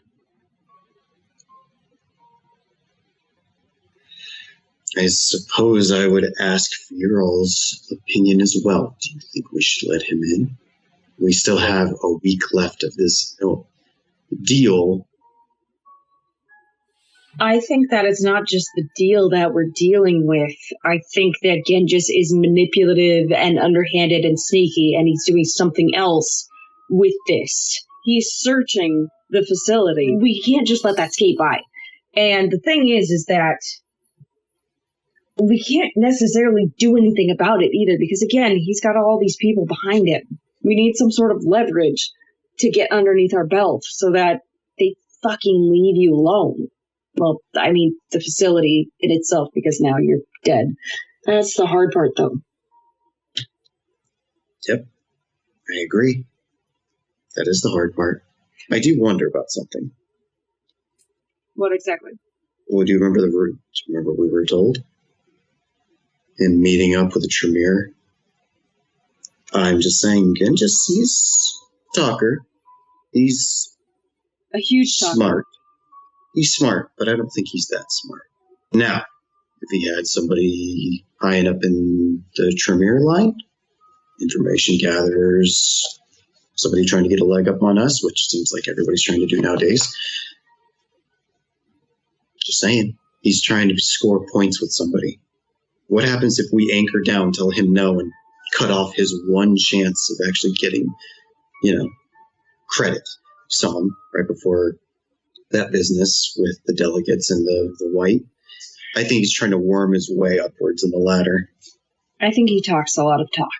He's got a big bark, not a whole lot of bite. But, again, that doesn't mean that we should underestimate. I'm not saying... Because obviously he's doing something. Oh, I agree. At this point, I see the radios go off, and it's Rudy again. It's like, he's starting to get real impatient. Is he with anyone? I click the button. How many people? There's a moment. I'm asking. Again, I'm asking. He's by himself. Wait. He's saying it's important. He wants to talk to Grayson right now. Oh. Obviously, it's a problem, so... I may actually want to talk to him now. You may want to hide first. Do I bring him in? We should probably bring him in and have Grayson somewhere else. Yeah, if I escort him to you, that might be a little different. We need to keep this in our back pocket. Because if he finds out that Grayson's alive, word's going to get out, and then Duncan McWhat's-his-face is going to figure it out, too. You could... Keep in mind, I'm not a good liar. Then don't. Don't lie to him. Answer his question with more questions. He's got a point. He's probing. I need you two both down there. Here's the problem. She was with you during that whole kerfuffle. If she's back, kind of logic that you're back. Not necessarily. They didn't see her there. They saw me there. I ran away. Yes. Hey, She disappeared. Okay. That's a little better. That's what I'm saying. I mean, not necessarily that I ran away, more that I Tactical fell retreat. and somebody left me. But that's neither here nor there. We will discuss that situation, I think, a little bit later in a more civil setting. All right. I love the whole lover chords thing, but seriously, focus. All right, fine. You Bottom hide. line. I'll bring him to the office. This office? No, the meeting room. Why would I bring him into your quarters? Well, I tell you what. You guys go and meet him. I'll make my way down to your lab, Acer. I'm going to go ahead and just write on a piece of paper, take it, and then just give it to him. Plug it in. Okay. Can't believe I'm fucking doing this. I'm going to change this later, so don't get used to this. Here's the password to get into my system. Okay. And it's like 3 lanes of password, mind you. You take a look at it, it is not going to lie, 25 digits of characters. Of capital symbols and numbers. As she peeks, I'm just going to start turning the paper so she can't see it. Wait, you really think I'm going to memorize that? Really? I'm looking at it, and That's like a fucking novel. Yeah, that's kind of the point. Either way, that's the password. Go in. There is an icon that says full access camera. Okay. Click on that. Yep. You don't need to do anything else but use the arrow keys to scroll through each and every camera. Okay. I will touch nothing else except for what needs to be touched, and then I will put my hands in my pocket. Do you still have Michael's number? Because if things get a little bit hairy, if you could call him, that would probably be a good backup. I put that boy on speed dial. I was asking Grayson, okay, but yes. Wait, you put him on speed dial? Yes. Why? Because of you. It is okay. I'm gonna ignore that for now. Okay. All right. Before we get too carried away, yes, let's get this in order. As I kind of put my hand on the doorknob, I'm just kind of like, just to make it easier for you, the meeting room is camera 11. Okay. Perfect. Thank you. I will remember that. Oh boy. Come on, Chris. And I just kind of open the door and then just... It takes you a hard minute, Grayson, to get into that system. It is literally a moment of holding the paper and pecking one key at a time, as is damn near impossible to memorize more than 2 strokes ahead. But after some sweating and a little bit of old man frustration, You managed to hit the last key, hit enter. Thankfully, do not mess up a single character, and it does let you in. Good. Okay. You find the easy icon on its desktop. Open it. Camera 11, easy to find.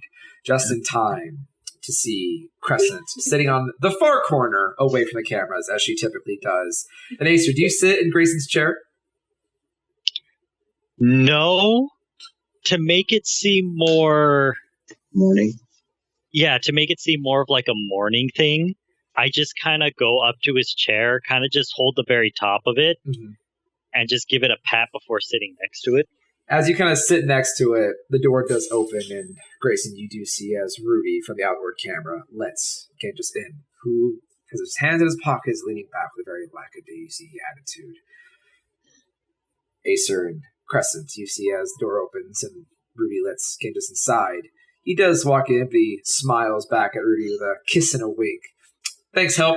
You're real solid. Though I see your depth of hearing because I don't see the man I'm supposed to talk to. Rudy just kind of sighs. I told you, Mr. Holland is not available.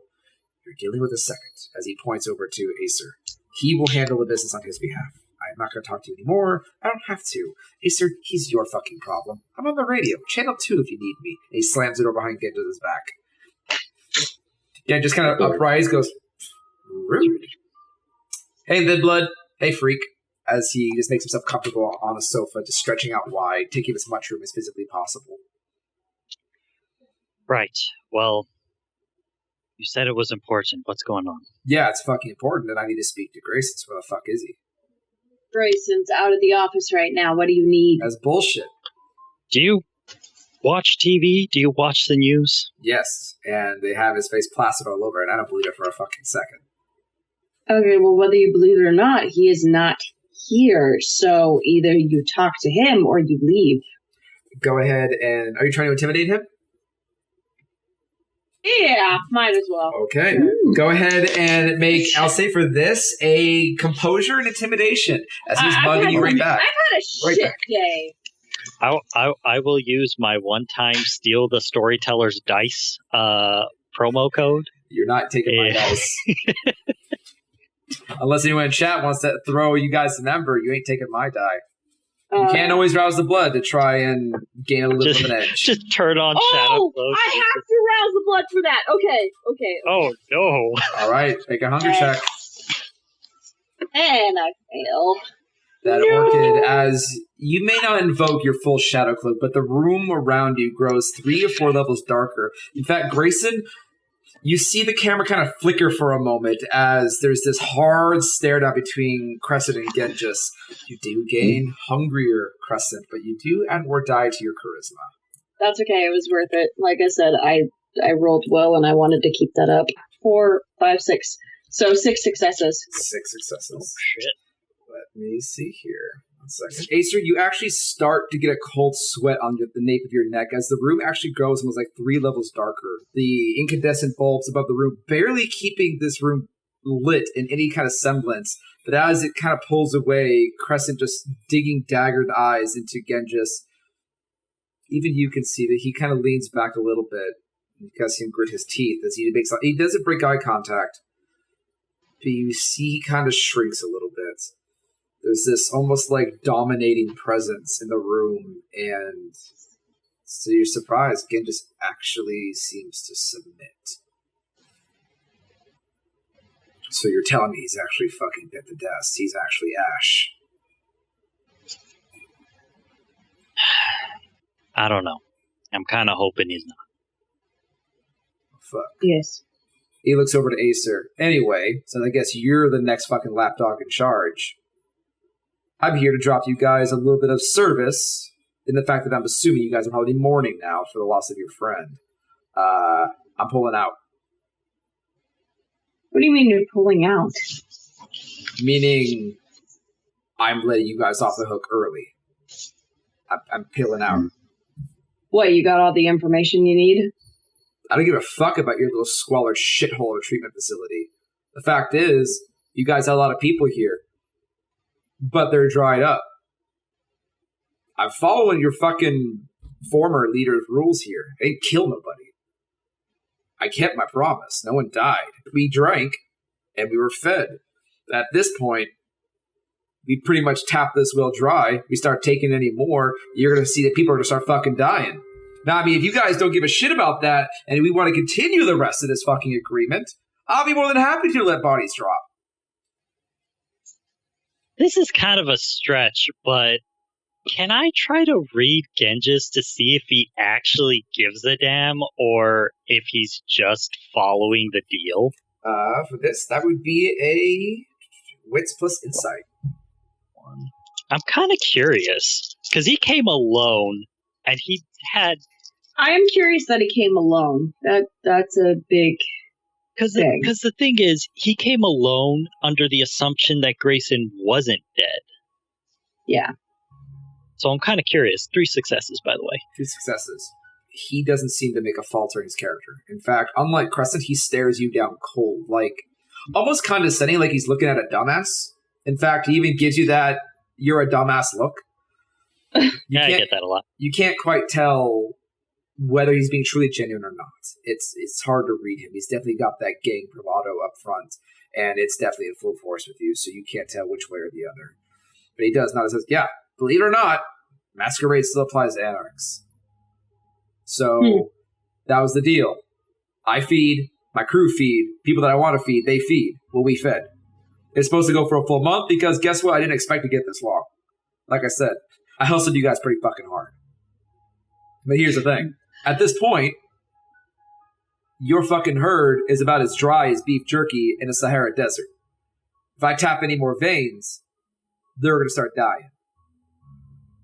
And again, it's not my turf. I don't care. The thing is, I'm honoring the deal. When Rudy called us, he said it was an emergency. No, I said it was urgent. That fuckwad just got terrified and he pissed himself when I smiled at him. So this is all you came to do? Yes. It is important because it is early in the evening and I got shit I gotta do. Meaning I didn't want my fucking time wasted to play telephone tag with your security officer and apparently a ghost. Excuse me, what? Turn of phrase. It means Grayson. Right, yeah, that.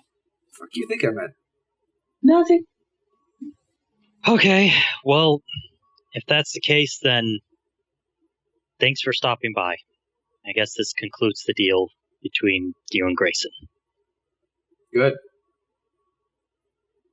Can I go? Yeah, I'll escort you out. Don't need another way out. I'll just go out the front. Peace!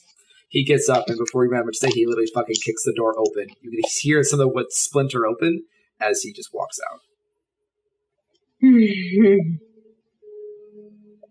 It's weird, right? I'm not the only one thinking this. What is weird? That Everything? Dude actually follows deals. Like, he doesn't seem like the type. I'm actually quite... Yeah, I don't fucking believe him. Yeah, this is weird. This is freaking me out. Let's just go to my room. Grayson, you've seen this whole thing, and within almost record time, you can see actually Ken just walk out that front door through the cameras. How far out do the cameras go? They go out to the perimeter, and you do see him actually walk out the checkpoint. Doesn't even wait for the gate to get lifted. He just leans under it and walks out. You've got to be fucking kidding me. Again, just what the fuck are you playing at? To make even matters more concrete, if you stay and watch, you do see he walks off screen. After maybe a few moments, you can hear the familiar sound of a very loud Harley Davidson as a goes down the road. He's on the back of it. Oh, fuck my Harley! What? Yeah, just remembered that. I might have left it in the, whatever crime scene fucking shit. Oh, no.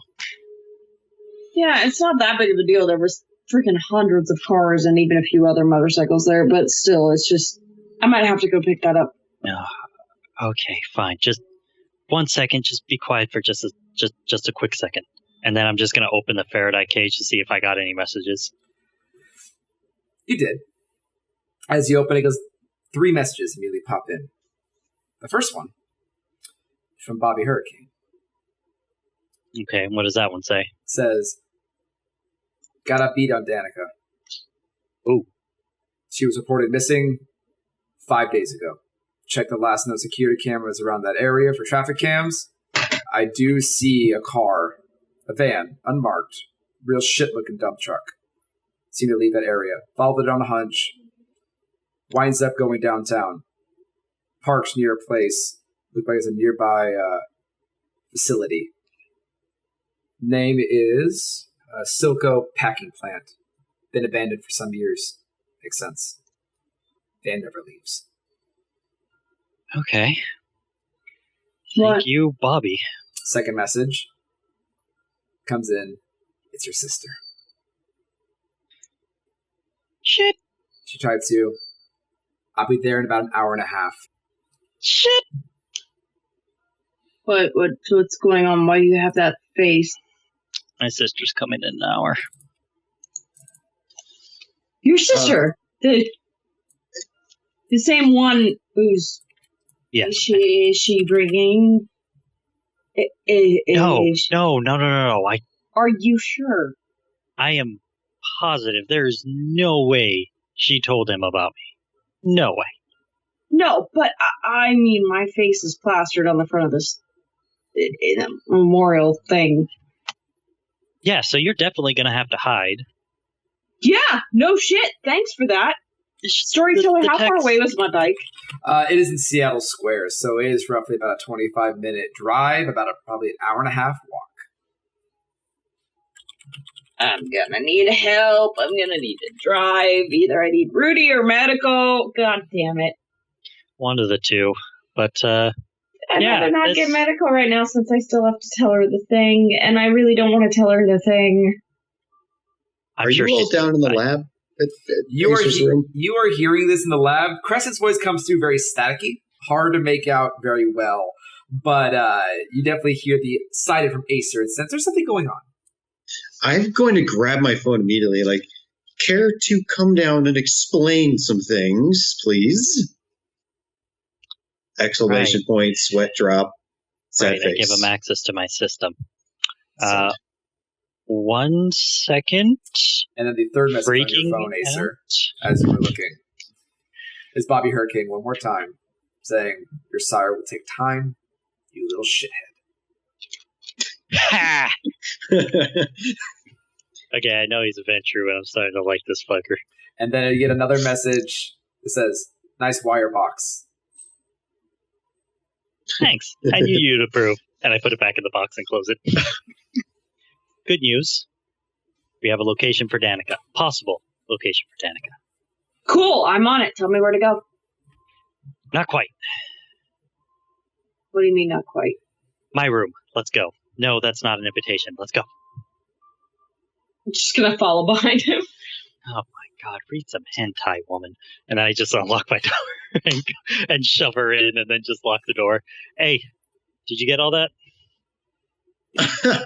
Did you just shove me in and lock the door? No, I shoved you in and then walked in, like in my room. Oh, okay. I shoved you in my I shoved room. her in and locked the door. I was like, did you just freaking lock me? It's a stumble and a toss, but Acer does basically like a cat herd you back into the laboratory where you do see Grayson just sitting very strangely kind of amused in a chair. In fact, Grayson, while they're making their way into the lab and you're sitting in Acer's chair, what are the thoughts that hit you at your facility as Genghis seems to just walked out on your deal? What's your thoughts? I am damn near dumbfounded. I don't believe for 2 fucking seconds. This is very surprising about Genghis, is what I'm thinking.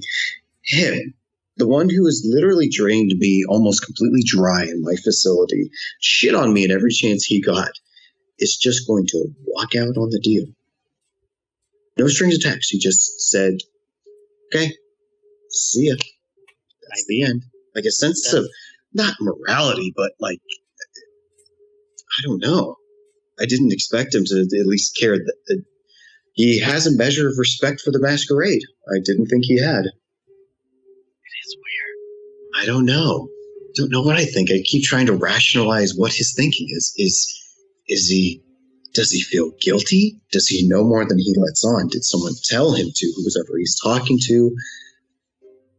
it's still that feeling of elation. Like, oh my God, am I rid of him? I don't know. I keep reviewing the footage in my head, and like, no, he walked out, got on his bike, and he left. He didn't look around in the hall. He just. As we walk in, is Grayson watching like the footage, or is he like eyes dead set on us? That's up to Grayson. Grayson. I'm watching the footage. It's like I'm not like constantly watching it. You probably caught me at the end of a rewind where I just watch him walk out and it ends, and I just kind of turn slowly in the chair and just start contemplating. You see me as soon as you all come in. I look to you all and I stand up and just shake my head very slightly. I wouldn't have expected it of him. Honestly, that was kind of surprising. So we're all on the same page. That was fucking weird, right? That yeah, no. Kept his deal. Well, not only kept it, but he let us off early. Yeah. Well, I mean, part of the deal was no killing, so his logic makes sense. Right. Well, even more than that, he actually believes you're dead, Grayson. He does. And we need to keep that up. Oh dear. Which means you're like people think Grayson's dead. Yeah. No, he's like COVID isolation, isolated time right now. Okay, we have a slight issue. Yeah, with what? That? I mean, other than the thousands of issues we have. Meeting the prince. What's wrong with meeting the prince? What do you mean what's wrong with meeting the prince? Do you go or do you not? Yes, I go. We go. But then he knows that you're alive. No. It reveals to the prince. Here's the thing. And whoever else is there, which, by the way, our little sunshine is there too. Oh, God. You know what this is? Here. Here's my thinking, though. If we do this, we go there. Prince. Take note of everybody who was there. So, if it does get out, we have a few faces to go back on. Also, isn't it a little really weird? Risk that?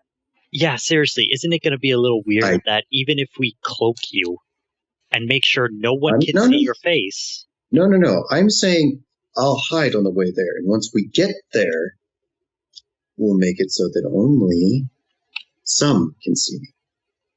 He has guards posted on the outside. That's fine. No, that's fine. They can see. Not only that, but there is a common thing saying spread around that you always need to assume that there's always a Nosferatu within 10 feet of you at all times. What happens if one of those sees you? Like, I will say, you know what I would say then? You don't exactly have obfuscate. Yes, but again, it will reveal a leak in the pipe, so to speak. If the information gets out, which means somebody talked, which means somebody saw. Now, we're going to Camarilla territory. They are on our side. You know what I mean, Preston? Yeah. They're on our side. Yes. If it gets out, that means that this will go deeper, and we will at least learn something very interesting about our side. Because the Nosferatu should be neutral. Should be. They just want information and secrets, as far as I know. But that also means that they're willing to play either side. Grayson, just for the sake of it, go ahead and make a intelligence with politics. Oh, okay. As the entire group, you would have the greatest no say on that assumption. 4. 4 successes. Overall, the Nosferatu here in Seattle, while they traditionally in most territories tend to be neutral, in this case, the Camarilla have treated the Nosferatu fairly well, at least when it comes to kindred standards. You can make the safe assumption that most of the Nosferatu have reasons to stay sided with the Camarilla that benefit them. And that, as you would understand when it comes to kindred politics, it doesn't really matter if you like somebody or hate somebody. If they have something that you want, they have something to make you want to stay, overall that means you like them. Until they don't. And then you don't. But for now, the Nosferatu do. Mostly. So for the time being, as far as I know, the Nosferatu are on the Camarilla side. They have something that they're offering them. The Nosferatu like it, so they're there. And another point I just realized, I talked to the prince literally as we got back. He knows I'm alive. Okay. There's no point to hiding that fact. You know what? That's fine. That's fine. I take that back. Small note that just popped into my mind. Right. Well, small note that I didn't tell you, got a possible location on Danica. Mm-hmm. So this knight is already holding many boons. Interesting. Yes. So as soon as we're done with the prince with whatever the fuck he wants, Indeed. we go straight to the place that I got a message from. What's the name? Bobby seems to be pulling through literally way faster than I ever imagined he would. Also, how long is this going to take? Because I really got to get back here. I don't know. It's the prince. He doesn't like to talk that long. We tell him what we need to, and then we leave. Unless he's lecturing us, which is very highly a possibility. My sister's going to be here in an hour. Technically an hour and a half. Technically an hour and a half. Which for you, by this time, about an hour and 20. I need my bike back. Let's go quickly. Let's go quickly. Prince Let's first. have him reprimand us. We'll do our whole little bowing bullshit, and then we'll come straight back here. We'll do some kiss ass, and then I'll get my bike on the way back. You meet with your sister, and Grayson plays dead. Perfect. Hopefully we can get all this done within an hour, 20 minutes. It's a little uncharacteristically, but Grayson pulls in both of them and gives them like small hugs. Like, see, you are learning about this society. And I slap him on the back and start the stairs. As he goes for the stairs, I'm just going to grab him by the shirt and pull him back. Hey, you're dead. Opens up the closet, pulls out a body bag. Hop in. Oh, you can't be serious. I just did this the other night. Unzips it. Hop in. There's a smile on your face when this zips up. I am going to hurt you, Acer. Come on. I Febrezed it. You're fine. That's what that smell is. Okay. That's really strong. To open up the bag, is it clean? You peek Like inside. I said, It's sterile, but it's like walking into a fresh Hefty bag. Look at my phone. Is it charged? It's about 80%. Okay, good. And get into the bag. It feels like a Hefty bag with a zipper. I'm just going to zip it up. Do you smile? I have rapid reflexes. Give me a second. Give me a second. If I do a blank, I'm gonna roll. If I get a blank, I'll get a smile. If I get a success, I'm not going to smile. Oh. Well, I got a skull, so that means you really do see me smile pretty fucking big. As he slowly zips up this bag, Grayson, you just see the creepiest smile. It's not even a large, instantaneous smile. It's as he's zipping it up, he's just making solid eye contact, and as you just see his face slowly crack into the biggest Cheshire smile, and it's just full-on teeth and baby fangs as he zips you into the dark. I would like to point out that the last time a bag like this was opened, which was quite recently, a stake was hovering over my chest. We're a coterie. Would I stake you? It's a coterie. Coterie, not coterie. What the don't. Okay, look. Coterie? Look, you guys trouble with human words. I trouble with vampire words. So fuck off. Sounds like an airline for Cody's. That was a really freakish smile. Anyway, let's go. Yeah, this is coming from the La Sombra. I don't smile like that. You ever seen yourself when you try to attack someone? No, that's kind of the point. Please, I would like to get out of this bag as quickly as possible. Right. No, you grab the head and not the feet. Wait, I'm not gonna. And I'm gonna push him forward so Crescent can grab him. Oh my god! Okay, well, DJ, gentle. And then I'm gonna pick up his feet. All right, let's go. It's gonna look weird if we're carrying a body bag around his facility. It looks like a trash bag. It's fine. Just go. And we're both carrying a trash bag at 2 It's ends? a really heavy trash bag. Let's go. Besides, we're going through the secret entrances. We're fine. Okay, well, that is the first reassuring thing that you've said. All right. And then, we're going to take the secret entrances all the way to the garage. Carry Grayson's dead body through the secret entrances. And what individual car are you taking, Ace? Are you taking the company van again? Yeah, I got to. It's the only one that I can legitimately take. All right, Crescent, you take shotgun? I'll be in the back with Grayson. Okay. You prop his head up nice. Keep him comfy. Lap pillow. Okay. Oh, Then I can't see anything. Who is I kind of like move my head around. Nope, no. All right. You don't need dear. to. Yeah, Yep. no, just Sorry. Oh, I just go rigid, like. Oh, not. okay. That's not awkward or anything. Yeah, I'm I regretting didn't know. this. Maybe I should sit in the front. Please don't. Acer's just driving, thinking to himself, I wonder how long it's going to take him to realize that he didn't need to go in the bag because of the secret entrances. And then Acer, with that thought in mind, and a smile on your face, that just never breaks and that checks your luck, you pull out from the front security gate and make your way into town. It takes you about 25 minutes to get you two, as well as your bag, Grayson, towards the meeting point. Say for the sake of brevity, that Grayson did instruct you where to meet, and it is, again, at Dragos' familiar pet house, the Emerald Estate. You guys drive around the corner where the familiar, very large individuals do recognize the van.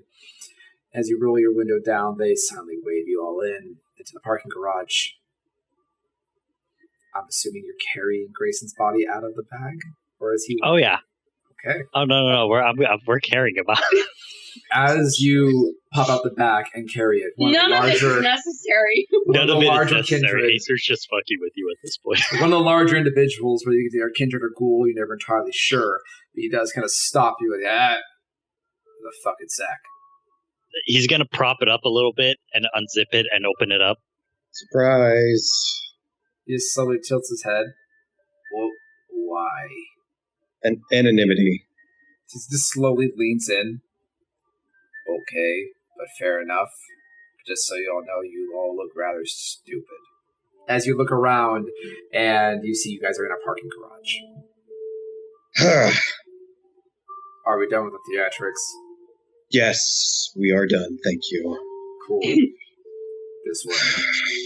As, without even breaking a smile, in fact, the most you ever got of this guy was just an eyebrow raise and a head tilt, as he just slowly turns his back to you and begins leading you down the familiar thoroughfare. Again, as the usual routine, you all clamber into the private elevator. He hits the button, and like usual, about halfway up, thanks to Crescent and her nature. It stops, and you can hear an auditory, haven't you learned to rein that shit in yet? The lights flicker back on and keeps going. There you go. That was nice. After a few moments, the top of the elevator opens up as the large one steps inside of the long, familiar hallway. To your surprise, you all can hear the sounds of a television going off in the main living room. You all enter the penthouse? Yes, I will go first. Absolutely wonderful. I'm going behind Grayson as backup. As you all walk in to Drago's penthouse, it honestly captures you a bit off guard. In the times that you've spent with Dragos, it was always extremely extendedly formal. You met in his office, or he was sitting in a way that made him the center of the room. In this case, though, when you walk into his main living room, you actually see him sitting on one of his large sofas watching a television on the end of the large windowed estate. The night sky of Seattle cascading onward all the way towards Pike's Place, where you can start to see snow start to drift down outside, giving this dark and eerie, shimmering ethereal-esque feeling of the normal city. It's very odd. You do hear Joe's, ha! As you watch as the television is rewound, played again. And you see he's actually watching the news broadcast of the quote-unquote terrorist attack that struck Seattle yesterday evening. As you can see it, the big headline later. It appears he's watching the news broadcast, and he's just looped it back over. I would say that was fun times, but it really wasn't. Dragos leans up, looks behind him, and just waves you guys forward. I will make my way in if he is motioning. I will follow behind Crescent because having two bodies in front of me is better than one. As you all make your way in, Crescent, do you sit with the rest of your coterie or do you stand? I'll stand just at the ready, Okay.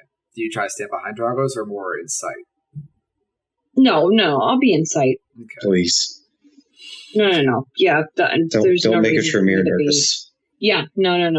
I'm not trying to make him nervous. I'm just trying to defend my coterie right now. They spontaneously explode. It's a real thing. But anyway, you all set yourselves in, and Acer, knowing you, I'm assuming, are glancing at the television as you all sit in. Oh, hardcore, yeah.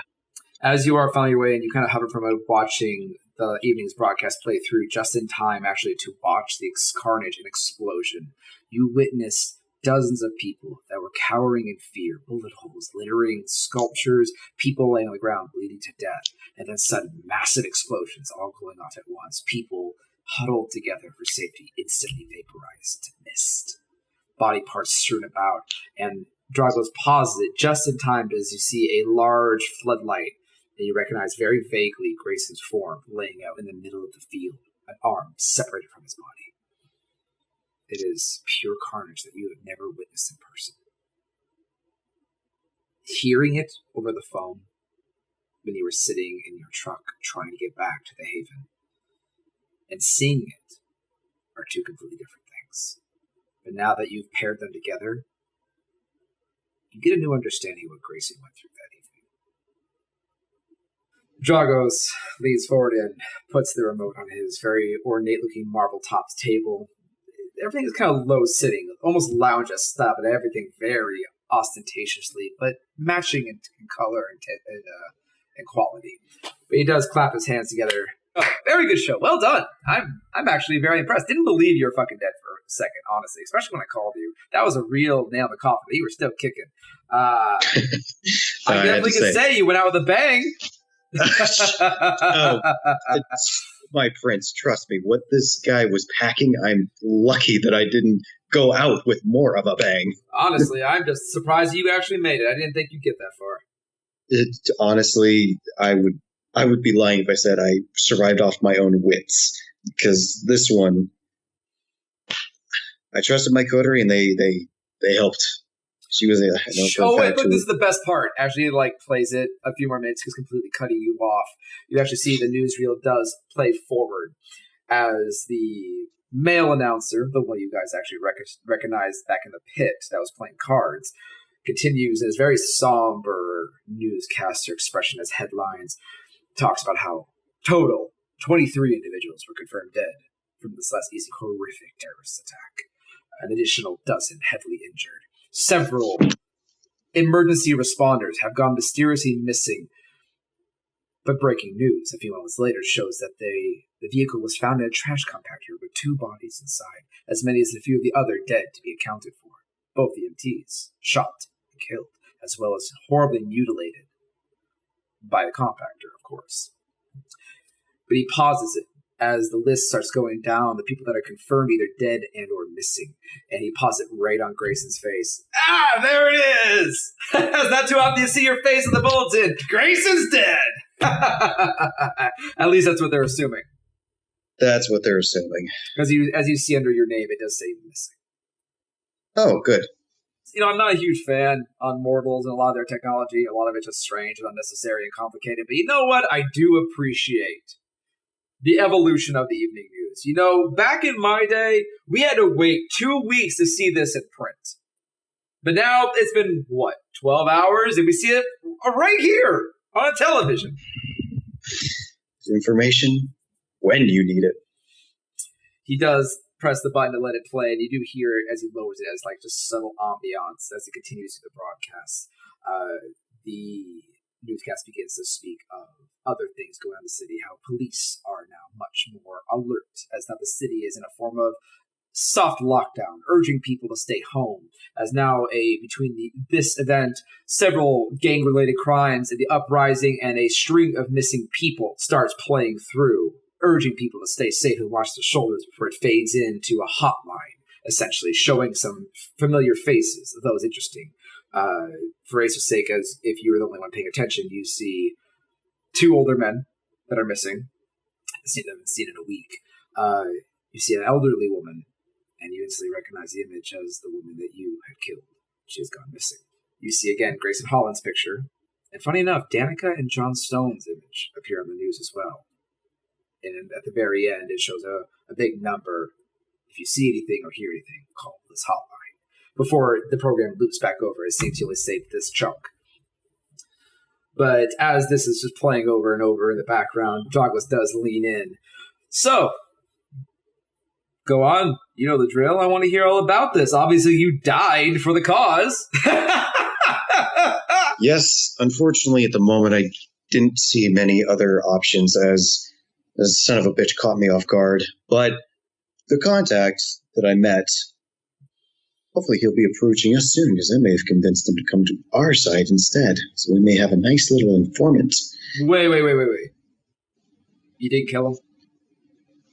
Oh, I would have, but then the 50 caliber round punched through my chest. Fair. But I supposedly told you to take care of him, but you made it sound like you took a different approach. And I'm very curious, what the hell were you doing? Well, it seems that he himself was working for the other side. That's what I should have sent to you. Should have been very clear he was not on our side. But I managed to bring him to ours. You see him. You see him almost immediately lean back, sitting up straight, raising an eyebrow at you, just watching you curiously. You brought him back to our side. I feel like I'd say confidently, I expressed the Camarilla's interests in creating a more stable world. Order. And he was able to divine something. He only joined them for a quest for power. He knows. He's human. Being introduced to this world, he is hopelessly outmatched. Mm-hmm. And so what do you mean, power? I'm hearing I offered him X. This sounds less of he came to our side, more like you bought his loyalty. Convinced him, but to show a sign of interest, he asked if I would turn him, and I said I may not do so without the prince's consent. Okay, good. You were not dumb. I don't have to separate your head from your shoulders, because absolutely fucking not. No, my prince. I would never do such a thing just to turn some human on the street in the same second. Okay. Well, now, I will have to admit, I'll preface this, I'm impressed, but I'm not quite curious, because again, absolutely fucking not. You're going to turn another kindred in my city. We have a population problem as it is. We don't need more fangs to feed. So, how are you going to handle this and make sure this deal doesn't fall flat? Or am I going to pick up your sloppy leftovers? As I see it, my prince, we have a few options. He wants protection. I can offer it to him. But you're dead. One of me is dead. So let me get the gist here. You're going to protect him. And provided he can find me. This is the first test. And in exchange, while you just let this loose thread hang in the wind, what did we get in return? Because after all, I sent you on to get guaranteed security, to handle this problem. And so far, it's kind of stuck in the middle between either you went out in a blaze of glory and fucked up altogether, or something interesting is about to happen. I'm really hoping it's something interesting. I mean, my prince, if you want any more confirmation, we have a bigger problem, because he has directly told me, and I now have confirmation, personal confirmation, that Duncan McTavish is here, and he is not going to stop at us. He wants war with the Camarilla. I'm aware. I think last night's is a perfect demonstration, too. Oh, I know who you're speaking of, and I know he's been in the city for some time. In fact, I fully suspected that he'd be there that evening. My prince, he's been here in the city? Rumors. Hearsay. Do you really think that I don't hear and know all that come around in my city, especially when someone likes to poke their nose around uninvited? You see, the other night, when you helped me weed out that unfortunate Malkavian incident, again, appreciated for that. But I made it very fucking clear this is my goddamn city. So yeah, as I heard whispers through the channels. Wasn't 100% convinced, but I had enough suspicion to think that if there is going to be a mole, if there is going to be a problem, he would be there. There was no big conspiracy. You all were just simply meant to be a very decent distraction and take care of a problem. But it sounds like you converted the problem. So I have to ask, what did he offer you in exchange for his fucking life? He's involved with the police, the FBI. The information he could give us through the FBI, through the police, feed it directly into us. So he's going to watch Duncan for us now. It's an asset. Yes, he could. You have now officially tipped the scales into very interesting. I have to admit, I'm actually honestly impressed. Job well done. Bravo. I mean, you had to publicly die in order for it to happen, but not the first time it's ever happened to a kindred. Won't be the last. But I will say this. I have thoroughly appreciated all of your loyalty. I'm not going to apologize for admitting that you all were a distraction. You were. You were meant to be a target. On the account that I knew that all of you could handle it. I've seen the damage you all have suffered. You took on a La Sombra white, and you walked away relatively unharmed in comparison. I had faith that you would all find a way to make it through this. And I'm not going to dissuade the fact that you all have been very loyal to the camp. And so your service has been appreciated. I get the sense just by looking at your face, Mr. Holland, you don't seem very pleased. Honestly, I don't expect you to be. But if you want to say something, I suggest you say it. At this point, my prince, I don't believe I have anything to say. I think the things I have to say are honestly irrelevant. I could tell you that I'm upset that we were used, but what is that any different from the human world? I understand this. I would say at the end, I am just pleased that myself and my coterie are still walking. As am I. And I appreciate it. Thank you, my prince. Appreciate to hear that. We're going to touch on that a bit further, but one thing I will say for certain. As he takes a pause and kind of looks around, Crescent and Acer, how are you physically reacting to hear this? Are you trying to keep yourself from reacting at all, or do you let yourself express some kind of emotion in his presence? Acer's pretty much red-faced. Like, he sucks at hiding it, but he's keeping his mouth shut. You can tell, though. Crescent? Trying to keep composure, but very pissed off, yes. Go ahead and give me a composure. Let's see, what's this roll here? I knew it was coming. You know, this is going to be a composure plus resolve. As you try to steel yourself. You said composure and resolve? Yes. I think that's 4 successes. 4 successes. You have to damn near bite your own tongue in half. You just instinctively just slowly move your hands behind your back. But you keep your shoulders relaxed and your eyes forward. But I'm assuming you're seething. Yes. Despite the rage, despite what thoughts go through your mind, what is Crescent thinking in this moment? As you stand here in this suite, overlooking the city, finally hearing that you were just fodder. She's probably imagining decapitating the prince, but she's gonna just keep that as a nice little image in her head. And it replays over and over as you just yes, that's a nice image. Slowly bring yourself back down to earth and realize where the fuck you are standing. The Joggle's eyes do stop on you, Acer, and he smiles. It's okay to be angry. See, I'm not going to waste time explaining my reasoning to you or anybody else in this room. I told you all before, but I say will happen. But here's the thing. This was my methodology. I was not 100% sure Duncan was in this city.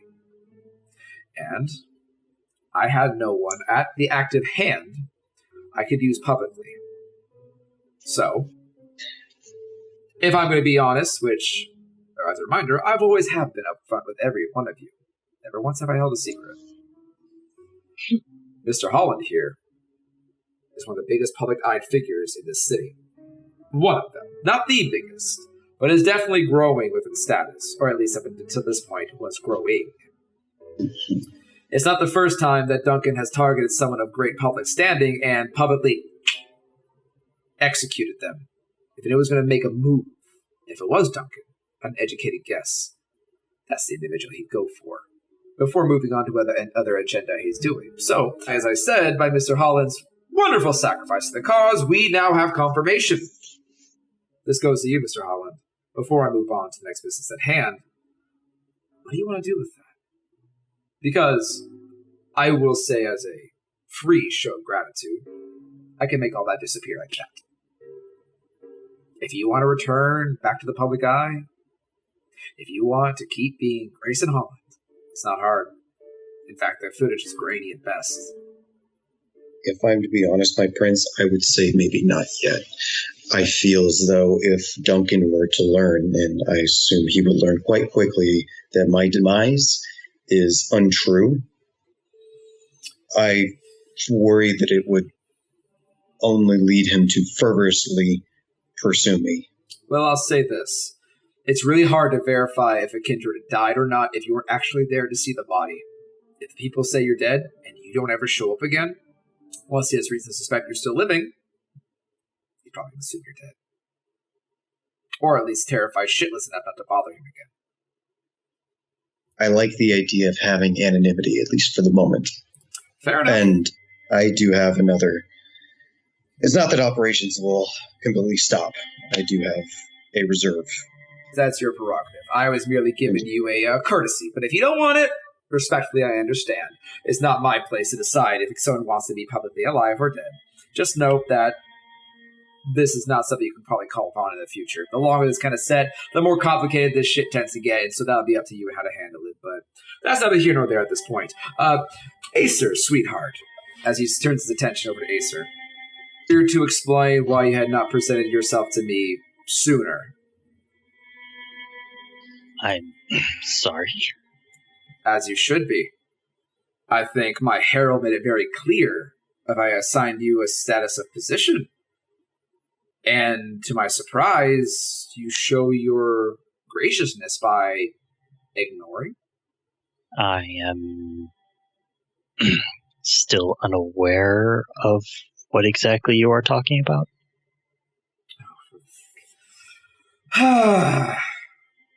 I gave you position of Speaker of Thinbloods, did I not?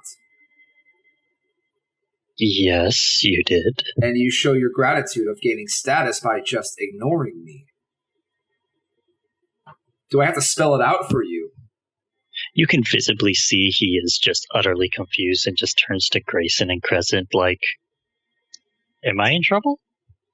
My prince, if I may, just... He gestures to you. I think he has... I think there's a lack of knowledge being in that kind of leadership position, which he has, barely been indicted to kindred society in general. I think this leadership position may require a little bit more explanation. Okay, so he's a moron with lacking of common sense. So let me explain it out to you very clearly, Acer. You are in a unique position. Never have once, at least in my history, or I've heard of, a Thinblood been put any type of political standing. Most Camarilla, and I will be very clear with you, do not like Thinbloods. In fact, most don't care for them or even like them to the slightest. Oftentimes, your kind pile an ashtray a mile high, as most see you as a pest, an infection, a blight, a bringer of doomsday, a pestilence on the city that drains resources from the truly indicted and worthy. Now, normally I agree. However, do you know why I see you as different? Why I even bothered giving you a position of status? Why I had to essentially create a position of protection for you? Because of Grayson? No, because you were one of the first Thinbloods in my entire history of existence to actually speak up. You see, Thinbloods have an annoying habit of skulking in the filth. They get together like rats in a sewer, concocting their strange alchemical nonsense, fearing the eyes of their betters. Or they have no respect for themselves, and they throw themselves on their knees for our protection in hopes that maybe they will become fully indicted. That we'll be able to pass on the one of us that no longer deserves the gifts they've been given to said thin blood, so that way they may elevate themselves to full status, to actually become one of us through servitude and loyalty. But all the while, they grovel. They're pathetic. Thin bloods are weak, an infestation, again, a horde of rats that deserve to be exterminated. But you caught my attention, dear sir. Not only did you open your mouth in a room of predators, in a room of individuals where even the newest born of us could literally separate your head from your shoulders without even blinking. You spoke up. And furthermore, you spoke up with use. Do you understand what I'm saying? In one fell swoop, you managed to undermine a conspiracy that was infesting my court. In one move. I was sure Newberry was no idiot. He's a very smart individual. Unhinged, as most Malkavians are. But smart. And very persuading. The fact is, in a push of a button, you blew his entire infestation to the sun. And that would not have happened without you, nor the quick reaction of your La Sombra coterie mate. Despite her over unnecessary aggression, you, both of you, mainly you, locked down an infestation that could have gone unnoticed. And for that I am grateful. And then to back it up, you spoke on terms that you had no business in. You braved a court of primogen and elders to speak on a La Sombra's behalf and survived an encounter with one, despite your fragility and the fact that you wound up in my territory unannounced and unbenefacted, no one to claim you. Even though you needed this coterie's protection, you have shown potential. You have shown you actually are worth something, which is leagues more than your other kind.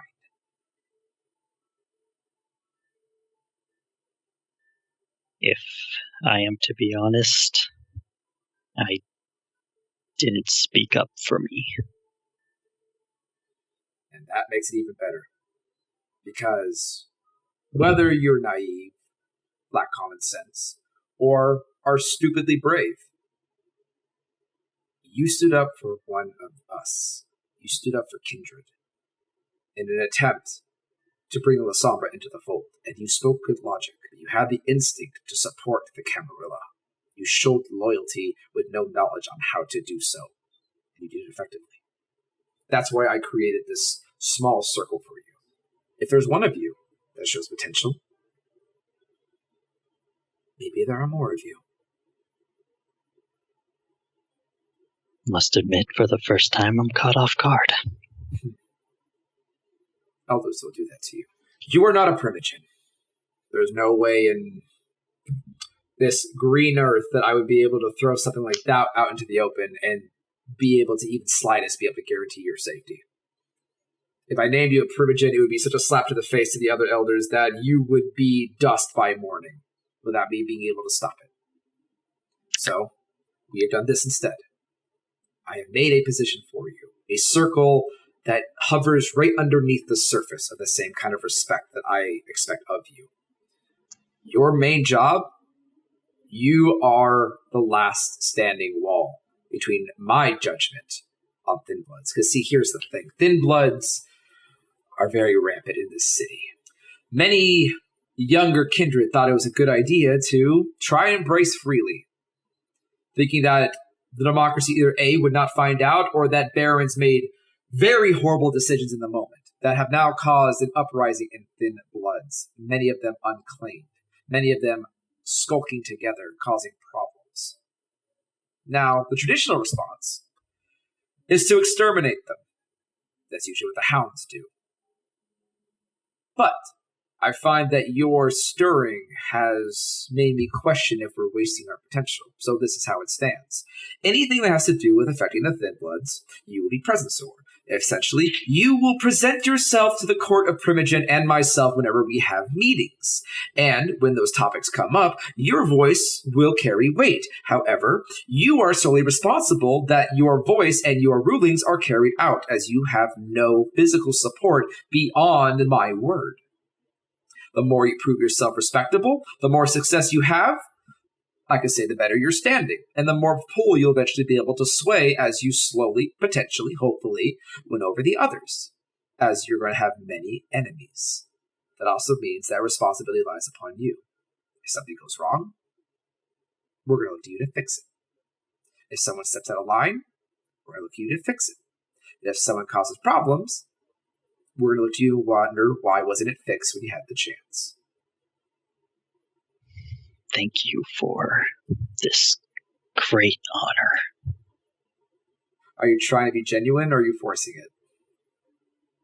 Fuck it. I have to stay true to myself. He'd probably force it. He's more nervous than anything. He thinks this is a horrible idea. Go ahead and give me a charisma plus composure. 4. 4 successes. That is enough.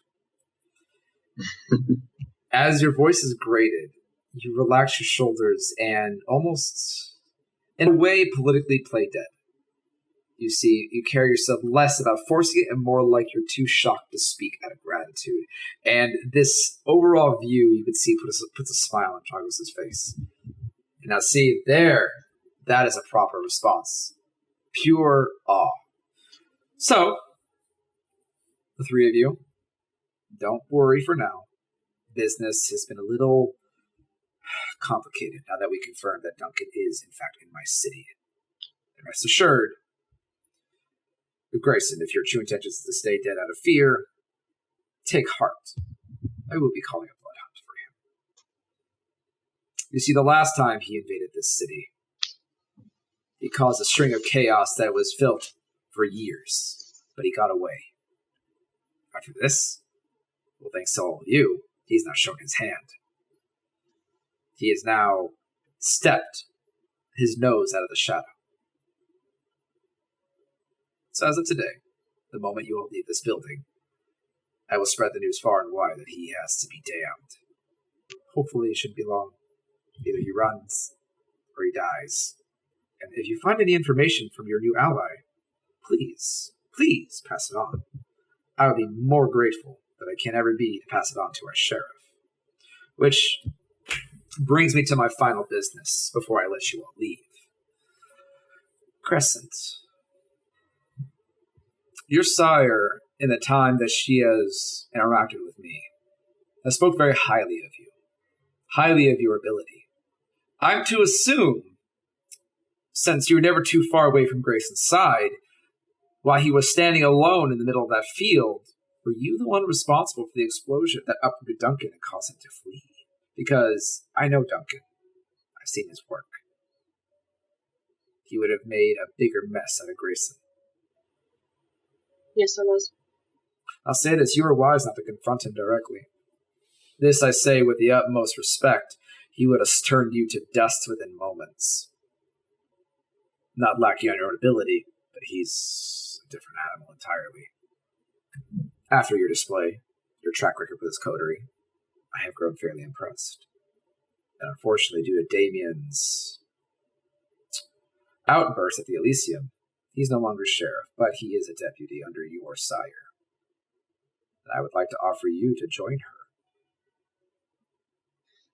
Would you do the honor of becoming a hound for the Camarilla?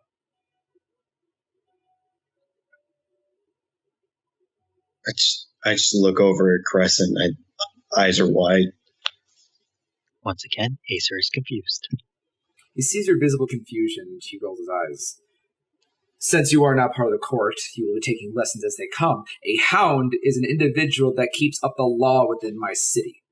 I say something needs to be taken care of, they take care of it. So, the way I see it, this works out beautifully. You all are a very tight-knit coterie. You have shown to be resourceful. You have someone that means to keep the Thin Bloods in line. And you, Crescent, would be the enforcer. You would be a hound within my city. You would guard the rack, you'd follow my decrees, and you would punish those that break my decrees. You have shown ruthless strength that, frankly, I have only seen with Alexa. In fact, I would be as bold to say that you have the potential to even rival her in becoming the next Scourge, as we don't officially have one in this city yet. You show potential. In time, maybe you'll outrank her. Might I have time to think on it? It's twice today someone has shown a lack of gratitude, but I understand this must be overwhelming.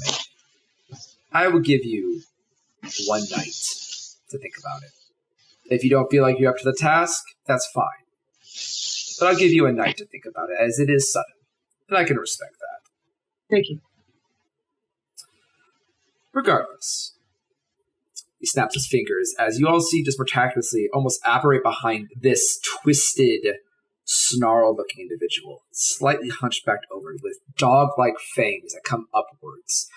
Dark, wrinkled skin. It kind of sits inward, almost like a pug meets a werewolf meets a man. Large amounts of filthy, twisted hair exits the side of his jawline, coming down to this large, cascading like mane as he just folds his hands over, just smiling wide. This individual looks more bestial than kindred, and he just seems to have been standing behind the prince as if he was always there. I'd like you both to meet Wauneka. He's also one of my hounds. His goal is information gathering. No one really sees him very often, due to his appearance. I'm sorry. No worries. I look like I got hit by a fucking flatbed. I understand. As he seems to start to chew on the long, clawed nail on his thumb. He runs my information. He points to you, Acer. If you need information, ask for Wauneka. I think it's fair that with your all reputation, you have more than enough reason to call a summons when needed. Please be in mind to be respectful of my time. However, I have ordered Wauneka to always be hanging close by.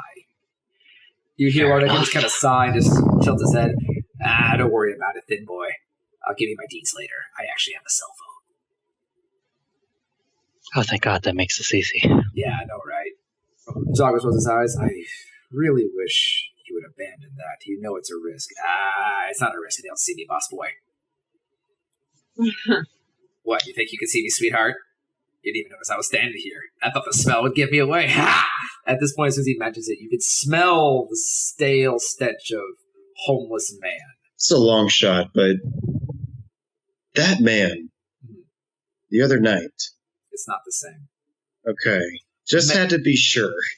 Because, okay. No, we're good. Never mind. They were both indeed homeless individuals. This one seemed to give you a very striking eye, but did not look anywhere near as monstrous as this. He looked filthy and injured, but definitely like an injured, hobbled man. Mm-hmm. This, akin to more, looks like a walking man-pug with very large, underhooking teeth that seemed almost disproportionate to the size of his jaw. Kind of keeps him slightly slack-jawed all the time.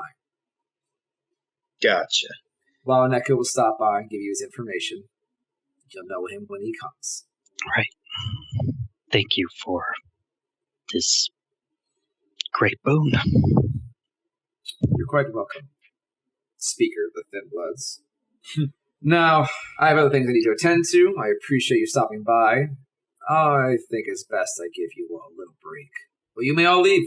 Thank you for your contribution, and I wish you all well in the night. Go ahead. You may leave. As soon as he says that, I stand up, give him a quick bow, and I make my way towards the elevator. I'm following right behind him. I will do the same, though I kind of stagger a bit, still trying to process everything that's going on, and then just follow right behind. Dragos doesn't give you all a second eye as you all funnel your way down. And I'll say for the sake of mechanics, Grayson and Crescent, you both gain an additional dot in camera influence. You'd have to sit at 2 dots for that advantage, so keep that in mind. Acer, you and me are going to talk about your influence later. But as you all funnel into the elevator, for the last guard leading you all down, what is going through each of your minds? We'll start with Grayson as you all leave the Emerald Estate. It's another moment where it almost kind of it makes Grayson almost feel a little bit more resolute. Even as he is a bit shocked, it's almost like he becomes a little bit more resolute in his decision to kind of let his public death go through. If nothing else, the only thing he wants now is time and just to get a handle on these things. I think for Acer, it's a really big storm of confusion and anger. Because on the one hand, he pretty much got confirmation that what he was saying is true. Like, they're nothing but tools to be disposed of once we mess up. We're more expendable than most. Yet, at the same time, he now has to deal with the very things he's trying to stay away from. So he's going through a lot. He's definitely very pissed, very confused. Doesn't really know where to go from there. I would say that Grayson has some of that feeling, is that you see him kind of grit his teeth every so often as he, of course, every single time there's that little bit of information. It's like, we were baked. We were quite literally baked.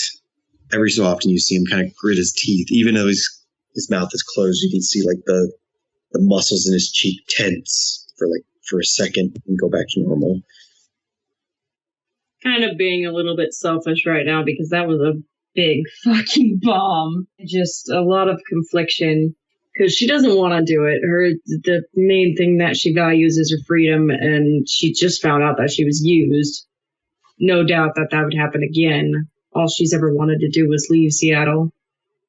So this would kind of ball and chain her to Seattle. But at the same time, Eleonora would probably never let her live it down if she said no. So it's a big confliction. And speaking of which, as these thoughts run through your mind, it leads you back to Eleonora. I need you to go ahead and make an intelligence plus resolve check. Here we go again. God, I wish we could just put a few leeches on you and bleed that out. It's called Michael. No. I mean, he's on speed dial for both of us, so Hell yeah. he's there. There are As soon perks as I to start having a heading to Mala the nearby. church, as soon as I start heading to the church, just call him, would ya? 2 successes? That's not enough. Use willpower. You can't do it for that one. Actually, no, you can for this. What, can I use You willpower? can use the for that? willpower to either boost yourself or reroll or both. Since the 2 successes that I got were on blood dice, I would like to use the willpower to reroll the black dice, please. Cool. All right. Yes. You take a point of Barnum, superficial you got willpower him. damage. And that changes it to 4 successes. 4 successes. Hey. You feel your thoughts begin to tip into the moment your mind hits Eleonora. You should do this. Yeah, why would you even think about disappointing her? This is everything she ever wanted for you. This would make her so proud. It would solve all your problems. Why would you do this? And then it hits you. Surprisingly, because it's your own fucking choice. That as much as you care about Eleonora, at the end of the day, this is your existence. You are her childer, but you are no child. It's not necessarily a bad thing to maybe take time to think for yourself. You maintain your control. Fangs out, clenching teeth, just trying to fight against that and dealing with that internal struggle, and I'm not really paying attention to anybody else. As you all exit to the parking garage, what do you want to do? As you look at your phone, Acer, you got about 30 minutes before your sister arrives. It's going to take you about 25 minutes to get back. Perfect. We going back. Now I have to ask, you want to go back. However, Grayson and Crescent, if Acer shares the information you guys needed, Danica is still out there. I would like to avoid my brother and get my bike back, so I'm all for going after Danica. Okay, how about this? I'll go talk to my sister. Yes, I know we're splitting up again. Yes, every time this happens, this fucking goes south. But it's just to talk with my sister. Yeah, just don't lose another arm. We'll see. I mean, this is difficult because I obviously now I need to assume the persona of I can't really be seen out. I got a bunch of jackets with hoodies and masks in my room. I've also got Michael. Yeah, okay, that's fair. I agree, though. I don't like us splitting up, but at this point, I think I've kind of dug myself in that hole, so gonna have to lay in it. Plus, to be honest, I haven't prepared anything. Like, even human-wise, I'm pretty useless without my pills. So, Storyteller, we're not at the facility yet. No, you guys are still in the parking garage. I'm just simply asking where you guys want to go. Because at this point, Acer needs to go back, as he is not going to miss his sister. At the same time, both you and Crescent, in fact, everyone in this car knows that Danica may be on borrowed time. And Mr. Stone made it very clear he wants to play a game with you, Grayson. So, it's up to you if you want to risk leaving Danica alone and wait, or split off once more and hope that maybe he can join you. It's not that. It's that I need to now have a sense of anonymity, which means people cannot recognize me. Mm-hmm. So we are not a facility, so I have no way to cover myself up I have no cover. I have no jackets or masks here, is Acer, what I'm saying. Do you happen to be wearing a hoodie? I always wear my jacket and my mask when I go out. You would know that Acer has these things on him, typically. I'm just not going to look forward to wearing Acer's things. Yeah, well, I wasn't really comfortable in your fancy attire, but I made it work. Fair. Before it got blown off. You know what? I need to talk to you later. Maybe I should get some custom tailored Enigma getup. Now we're speaking my language. We going full on anime goth. I am telling you. Okay, I'm thinking jacket and mask. I'm not going to go anything crazy. What the fuck is happening right now? We're going to make Grayson not look like Grayson, and it's fantastic. What if we want Grayson to look like Grayson? He's dead. He can't look like Grayson. Yeah. He doesn't have a choice. First off, how long is your hair? Not very. He kept it short when he was turned. Okay, so here's what's going to happen. You're going to see him grab his bag, Crescent take the wheel, and then he's just going to let go and try to hop in the back. What did you just I don't know. Crescent, make a Dex plus Drive -1. Oh, fuck, I don't know how to drive! Wait, rapid reflex. I do know how to drive because I got my license in motorcycle, but steering wheel, whole different monster. You said dexterity and drive? Dexterity plus Drive. Not a high margin, but... Okay.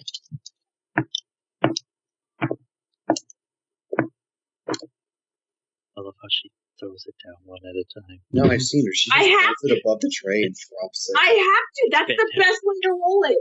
Because I got 4 successes again. 4 successes. Okay, watch. Just an example. Throwing it all at once, I got 1 success. Okay. I have to give each of my dice attention. Okay, so yeah, 4 successes. The car, despite Grayson, you have a fraction of a moment where you have a stroke and a panic attack all at the same time as you see Crescent just lunge for the wheel, but the van does not move off trajectory even the slightest, and the panic fades.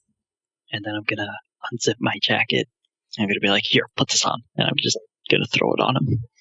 Okay. I put the jacket on. It's a little tight around the shoulders, but you're on the same size. Okay. Take off my mask, put it on him, throw up the hood. Wow, this is Grayson, you wore my jacket the other day, and then now you're wearing Acer's jacket. You're just assuming all sorts of identities. To be fair, it's a bit more roomier than Crescent's jacket. You felt if you flex the wrong way, you'd break it. By the way, are we going to talk about you dropping me like a fly? I don't know. Are we going to talk about you running off? Are we going to talk about the fact that I saved your fucking life? Are you going to talk about the fact that you left me in a crowd of dead bodies? Are you going to talk about the fact that you left me? Are you going to talk about the fact that you blew him up? Hey, I didn't blow Dad, shut up. Try to concentrate here. Pulls down the hood, grabs a wig, throws it on him. If I'm wearing a... Okay, fair enough. Okay, wig, mask, jacket. I have to ask, where were you hiding that? That was just in the backpack. After last time, he keeps like a bunch of stuff change in case he needs to like assume a different identity. Right, well, going forward, if you're bringing things like a backpack, please let me know. I'll have to make you roll for preparedness.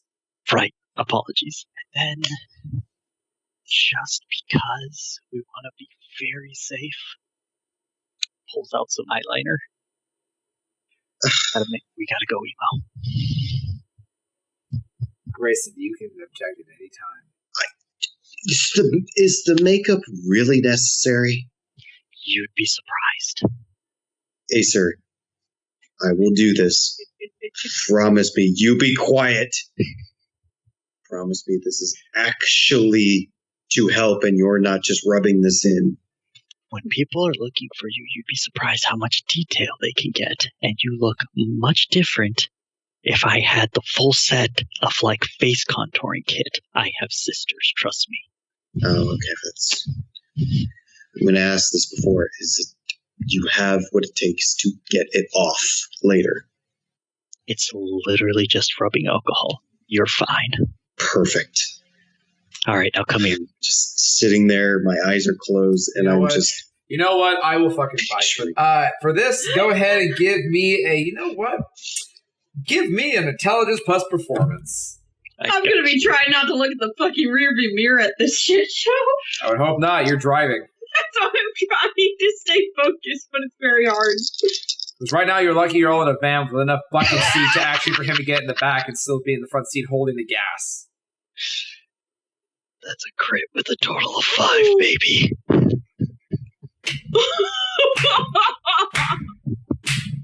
This is literally just like D&D when we play, because he doesn't always get the best rolls when it's combat, but God forbid, performance... He tries to do something stupid. like that, nails it.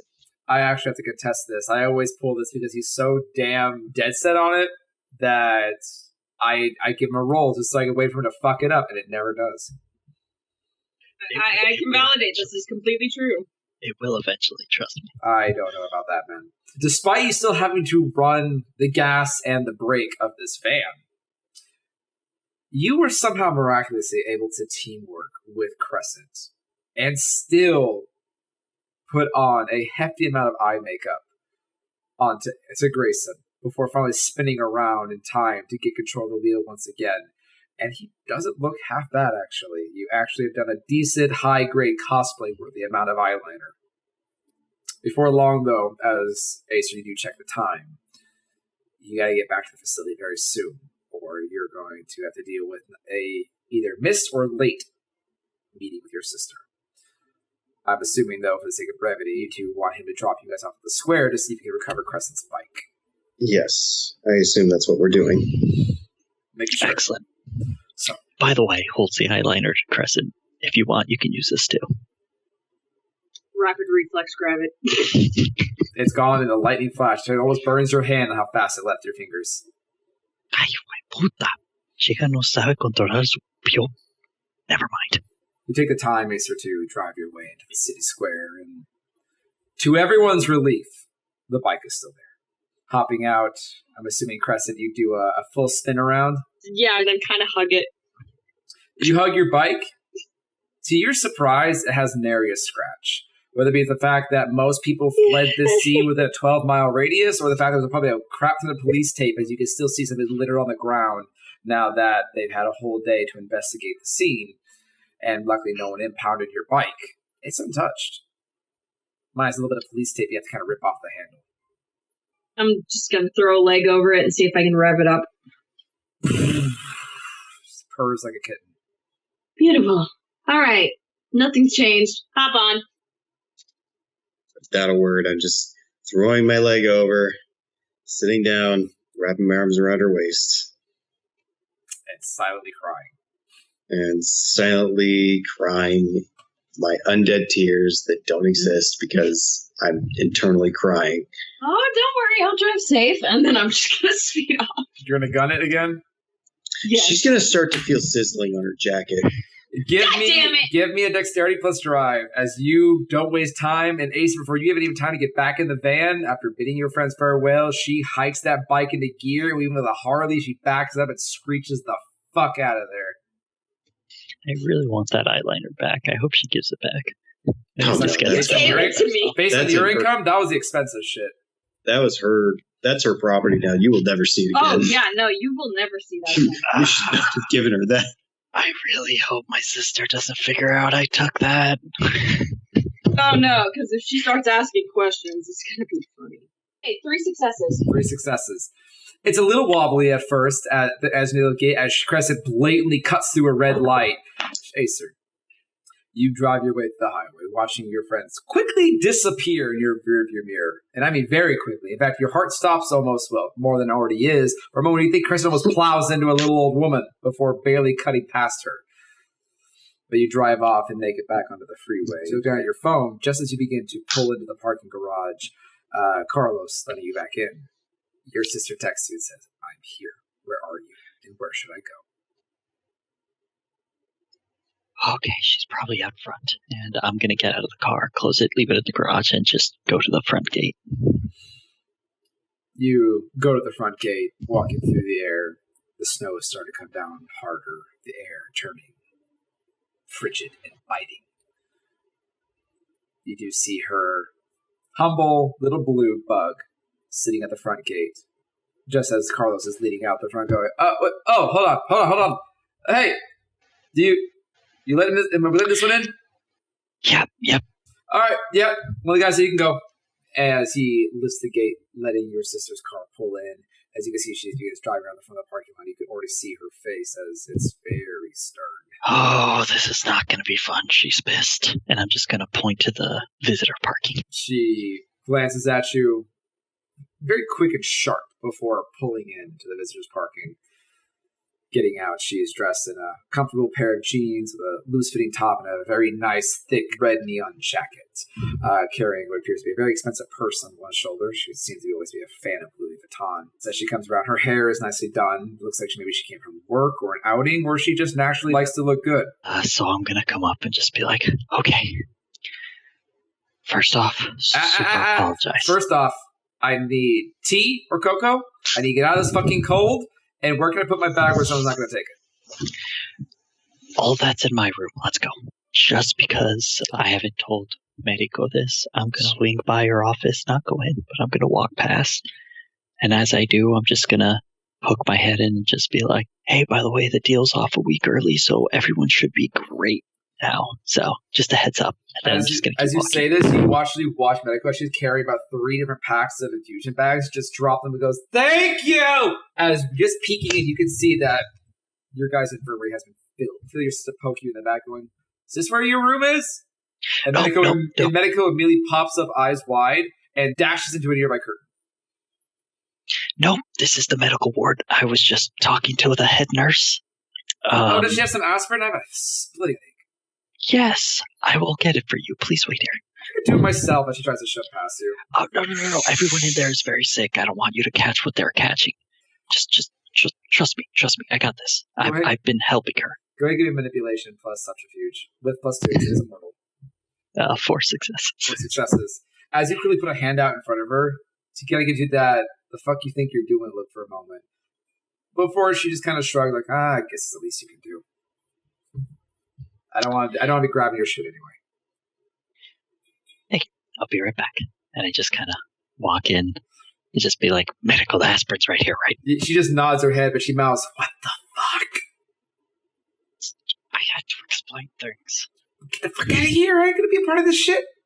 I know. I'm just... She throws an infusion bag at you. Get the fuck out! Okay. And I go straight to my room. As you lead her into your laboratory room, she does kind of look around and goes, well, I gotta admit, I thought you were living in some kind of like rat tunnel somewhere. This is actually pretty nice. I was, and he locks the door. She slowly turns to you. You know what? Give me the medicine and the water. I don't want to ask. Right. And gives her 2 pills and gives her a cup of water. She takes the aspirin and sits down in your comfy lounge chair without really asking you, setting her bag very carefully next to her before crossing her leg over and just keep looking at you. You already know that look. That is the, you called me here. All right, look, first and foremost, okay, I was not spying on you. I was there first. Mm-hmm. Secondly, and as he's doing that, she just sees him like messing with the wall and like pushes like a little button and she just hears another lock. Second of all right, why are you here? She tilts her head to you.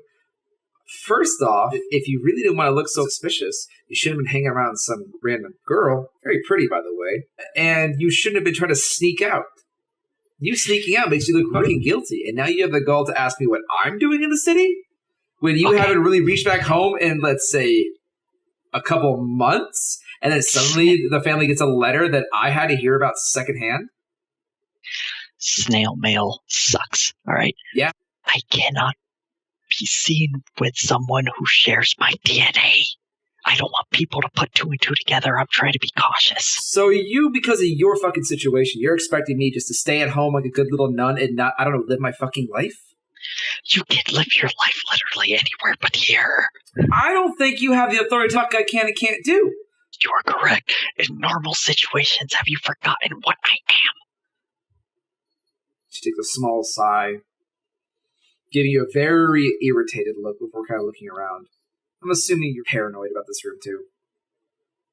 Considering the fact that there's a ghost around here, yes. Oh, what? Look, I've been privy to a lot of information since I'm being here. Other things besides vampires exist. Vampires, 15 times more powerful than me, exist. As you try to impart this stress to her, finally she just crosses her arms, looking at you, tilting her head. Her annoyance kind of fading a little bit to more of a thoughtful look where she nods. Remember, you're the one that left. We didn't want you to leave. We were trying to work together as a family. But we got the concept about why. It's like, you know, if you have this, like, contagious disease. You want to help your family, but at the same time, you can't be in the same room with them. We got that, even though it sucked. Even though this exists, in my personal opinion, that doesn't change the fact how I have to live my life.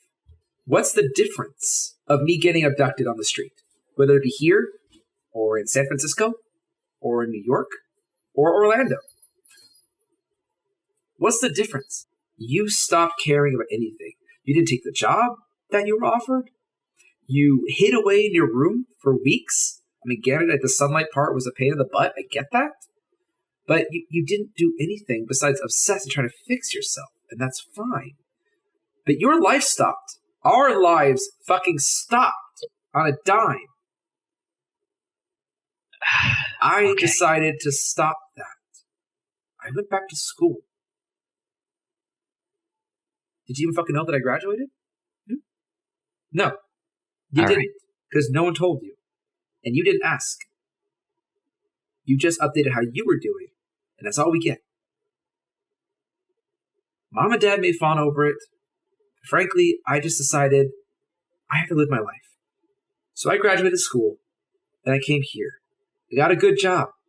Entry level at a fashion designer studio. And you know what? Yeah. I met a guy, and he's really sweet. Not as in your business. Okay. Yes.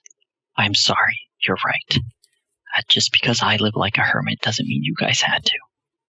And I get that. It's just...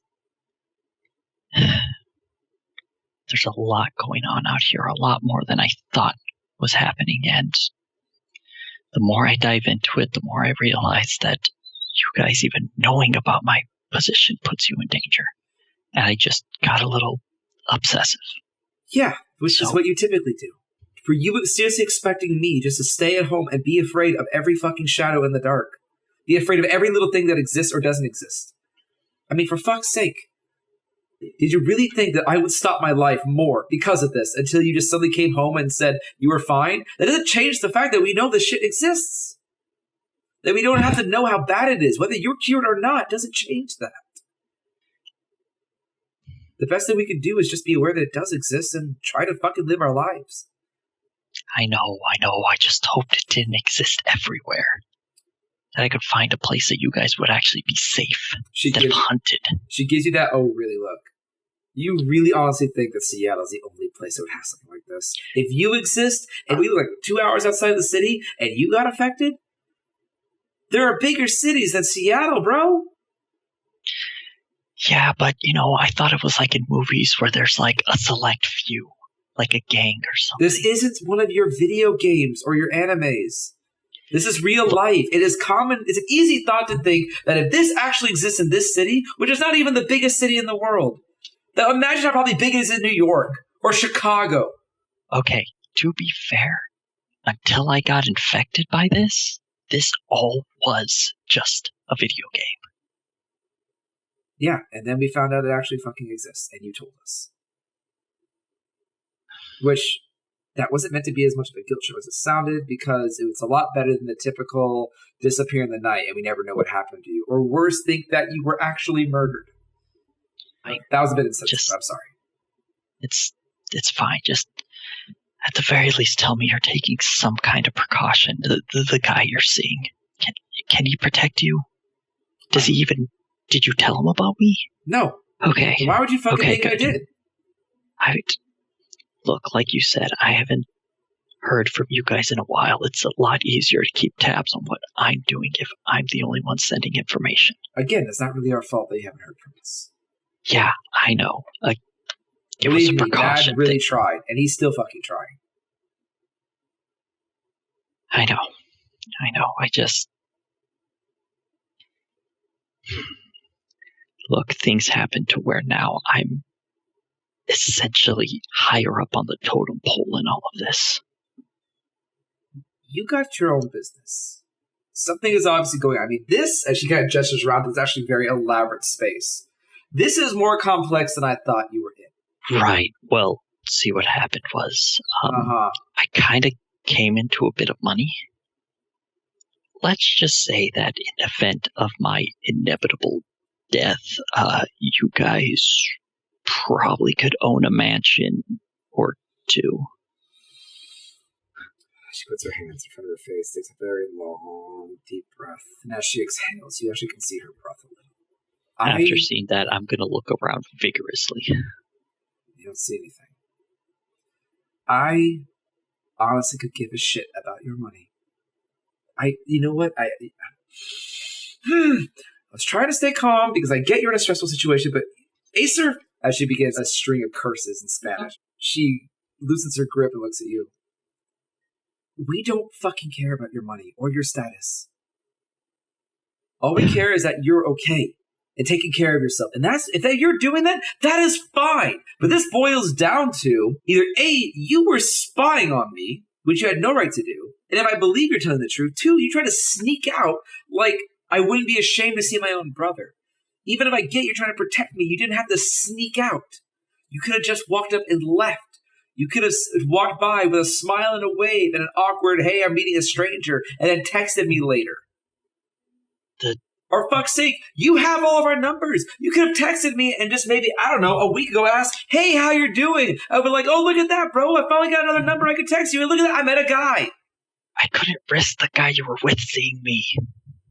He doesn't know you. Why would it matter? He's not a fucking vampire. Consider the fact that I met him in the daytime. He isn't, which, by the way, is not as impressive because just a few weeks ago, I found a way to do that, too. And why the fuck didn't you come home? Because I'm still this. You can walk in the daytime. It doesn't... The more you keep opening your mouth, the worse this gets. Look, you know what? Just stop. Just stop.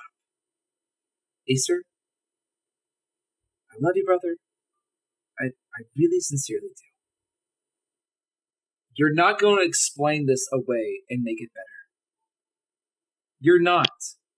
You don't call unless it's appropriate. We can't talk to you. We don't know what's going on with you. Mom and Dad just has to fucking pray every fucking night to make sure that you're okay. That's all they do. Why you're dealing with this is your problem, and we want to help you, but you chose to make it so we can't. And so we keep our mouths shut. We pretend this doesn't exist, but we always worry about you. And we definitely look forward to hearing from you when we can. But just because you're dealing with this does not give you the right to have an opinion about how I live or the rest of us live our lives. Because at the end of the day, it doesn't matter. Just because we didn't know about this stuff doesn't mean it couldn't still have happened to us with or without you. You're a prime example of that. All right, just be prepared. That's all I'm asking. Like, I know I'm not going to stop you. Hell, even with all the power that I've gained, you could still kick my ass. I told you this because I wanted you to have the information and at least prepare in case something does happen. I'm fucking being tracked right now. As you say this, you can't help but notice as where you're sitting. Can you see your computer from here? I can, yes. You never shut down your security cameras. So as you sit there, speaking to your sister, look over, you see a lot of motion on the cameras. Shit. Instantly, I'm gonna go rip the power cord out. As you go to rip it, before you do, I'll let you know you do see on the cameras there's something going on in the mess hall. And now that you're looking at it, you can faintly hear the sounds of shattering plates. What the Do you look or do you commit? Nope, curiosity got the better of me. I look. As you look over the cameras, your sister is like, I thought we had a conversation here. What's so more important? As she slowly begins to look over your shoulder, you see before you chaos. In the mess hall, there's good 40, 45 individuals. And it's like a tavern brawl, but disturbing. People are wide-eyed in a strange chaos, assaulting each other. People are smashing plateware and going after each other violently. People with silverware, forks, and knives attacking each other. You scan over to another camera, you see another 5 or 6 in a treatment room. As several people are hiding while 2 people are in a full-on fist fight. You scan over again and see the nurse's hall. 2 people remain unconscious, but Medico is hiding. As you can see from her perspective, she is hiding on the camera as the 2 guards that were on the beds have drawn their weapons and have fired shots at each other for booking off into the hallway. Just screaming, shooting at random things. The audio that comes through is terrifying. People practically foaming at the mouth, wide-eyed in fear, screaming. What the fuck is going on? And that's when the power clicks. And as you're plunged in the darkness, we're going to go ahead and bounce back over. Crescent and Grayson, take some time to navigate your way through the lower district of Soto. To your surprise, only about 25 minutes away from the center. But as you pull up, it's cold out here. The snow is coming down to increased standards to the point where even Crescent has to slow herself as the bike almost seems to jerk every now and then uncomfortably, almost feeling you're about to lose balance before kind of riding itself. It'll pull up through the empty streets. No one's out this time of night. It's too cold. It's too dark. The beautiful thing about the winter is the nights are longer. The downside, people don't have to come out as much when it's cold. How do you want to do this, Grayson? Honestly, I'd rather get eyes on him before I get eyes on her. She's my friend, too. You know? We're going to get her out. I know. The outside of this building is dim and dark. Its bricked walls lined with ancient dead, vine-like foliage that have broken through the old concrete on the foundation. As they climb this old husk of a building, your feet kind of crunch against snow that begins to stick to the ground as you all clamber off the bike. There's large sets of wide factory-side double doors from the front entrance where you guys are sitting at. The gate's long, rusted, and fallen over. Windows are broken, and it is dark inside. Is there any footprints leading up to it? Go ahead and make a wits awareness. Oh, sorry, wits an investigation if they have it. Okay, It does have gotcha. investigation. Would I be able to help her? You can. Plus one to her die. Okay. Sweet! As you're doing it. Thank you. Extra set of eyes. Of course. Always helps. Always helps. It's a messy crit. Oh, but that's 5 successes. You gonna burn a willpower for it? Yeah, I'll burn a willpower for it. I don't want to risk anything with Danica. Goodbye, beautiful crit. And I got another crit. As Damn it, that's Grayson, such a waste. you help out Crescent, looking down at the ground, scanning for tracks, and you start to see the vague outline of some materials. But as you pointed out and you looked at her, her eyes are locked in tight. You could almost see this feral, like, refracting light from the nearby street lamp kind of bouncing off of her. And almost in that moment, as you see that, the light head over head kind of fizzles out as this entire area begins to grow much darker. As Crescent, you are zoned in. As your beast kind of takes hold here, pushing your limits as you can see through this darkness. The snow itself, no tracks recently, but you're not looking for the snow anymore. You're a predator. That's old tracks. You already see that someone has been out of here for days. But you see footprints very faintly in the gravel road underneath you. You can see a slight bit of dragging, as if something heavy was brought behind someone. You can see off the distance a bit of tire tracks. You can smell the fresh snow. You can hear the distant track, and your senses are just overloaded. It takes you a moment to rekindle yourself, and the moment you pull yourself back in, you feel that sting, that dryness in the back of your throat as you gain another hunger. But you do see the tracks. It seems that someone, a pair of footsteps, maybe man, mostly a man, probably around Stone's weight, was carrying someone or dragging something behind him as he entered this facility. As there's been no coming exit tracks that you can see, and you hear just the faintest sounds of chain, very faint, the clinking of metal. Do you have any idea where he is? Anybody is? See everything in the inside? I hear chains. Indicator where she is. Where's it at? I'm going to point in the direction. She points straight to the front door. Listen, I'm not doing so good. Neither am I. But we have to get this done.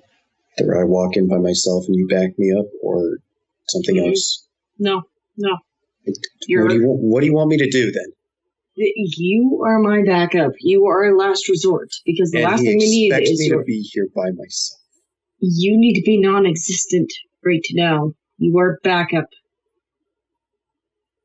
I'm not about to let you walk in there by yourself either. I can handle myself. Fine. Where do you want me? Just hide. I mean, we have an advantage because Stone is human. Doesn't mean he hasn't had time to prepare. Look, the main thing is to get Danica and get out, right? Stone is just a bonus. So, hide, and if I need backup, then be my backup. I don't like it saying that out loud, but fine. I'm gonna look around to see if there are any like small crevices or like areas that look like they would provide me good cover, but still be pretty close to hear anything that goes on inside. I'll say it's not that hard. There are plenty of old trees, bushes, foliage. This area seems to have been at once manicured, but has now long since been abandoned, like many of the other industrial districts in Soto. So, I'll say for this, you're going to get dexterity plus stealth if you're trying to hide from view. 2 successes. 2 successes. Cressy, you look behind you as you see Grayson kind of hobble off, look around his surroundings and find a set of foliage behind a bit of a dilapidated wall and kind of crouches down behind it. He's not perfectly hidden, but he's definitely out of sight. But a keen eye like you would still see him. But at least he's out of sight. And I'm going to continue forward to where I heard the chains. So you walk into the front door? Yes, but I'm going to do it as stealthily as I can. Because I want to stay to the shadows, basically, and use any shadow cloak I can. All right, go give me a stealth plus dexterity. Would this count under fleetness? Because I'm not using it for combat? But it's dexterity? Yeah, that would count, but you have to rouse for it. All right, that's fine. All right, give me a rouse check. Because I get that's 2. Oh, wait. Shit, I'm at 4. Don't forget, you do get your discipline reroll, so you can roll 2 rouse checks and take whatever's better with level 1 abilities or level 2 abilities. I did forget. Well, luckily that's successful. I will take that after the past 2 failures. Despite yourself having to clench your fist, you are able to enact your fleetness. Go ahead and add your bonus to the die, which is your Sorelli ring, so you get an extra 2. 7 successes. 7 successes. A lot of dice. Grayson, you watch as Crescent doesn't walk straight to the door. She actually walks a bit off way, but you don't hear her go. And for a minute, you wonder if she just up and left you. Until the only reason you can see her is because she is crouched underneath the windowsills of the front entrance around the corner and is slinking along the bottom side. The darkness almost seemed to hover over her. You only notice it because you're looking straight there.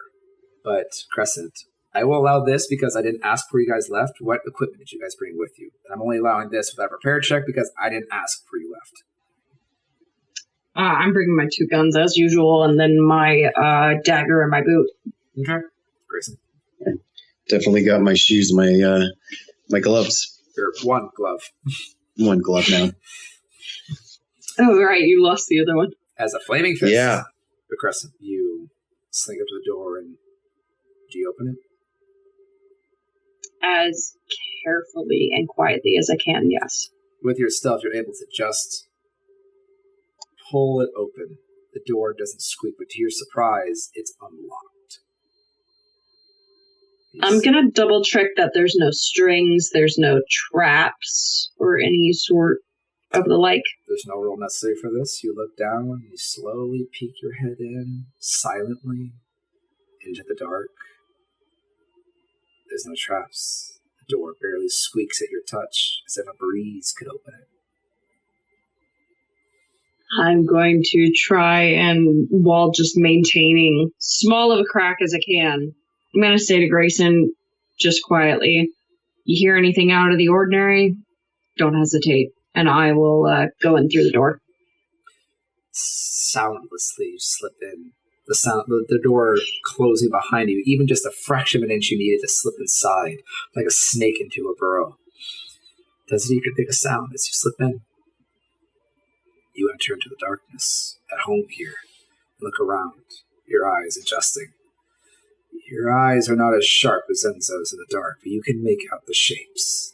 The bit of moonlight coming in through the broken window from behind you. You can smell old animal blood.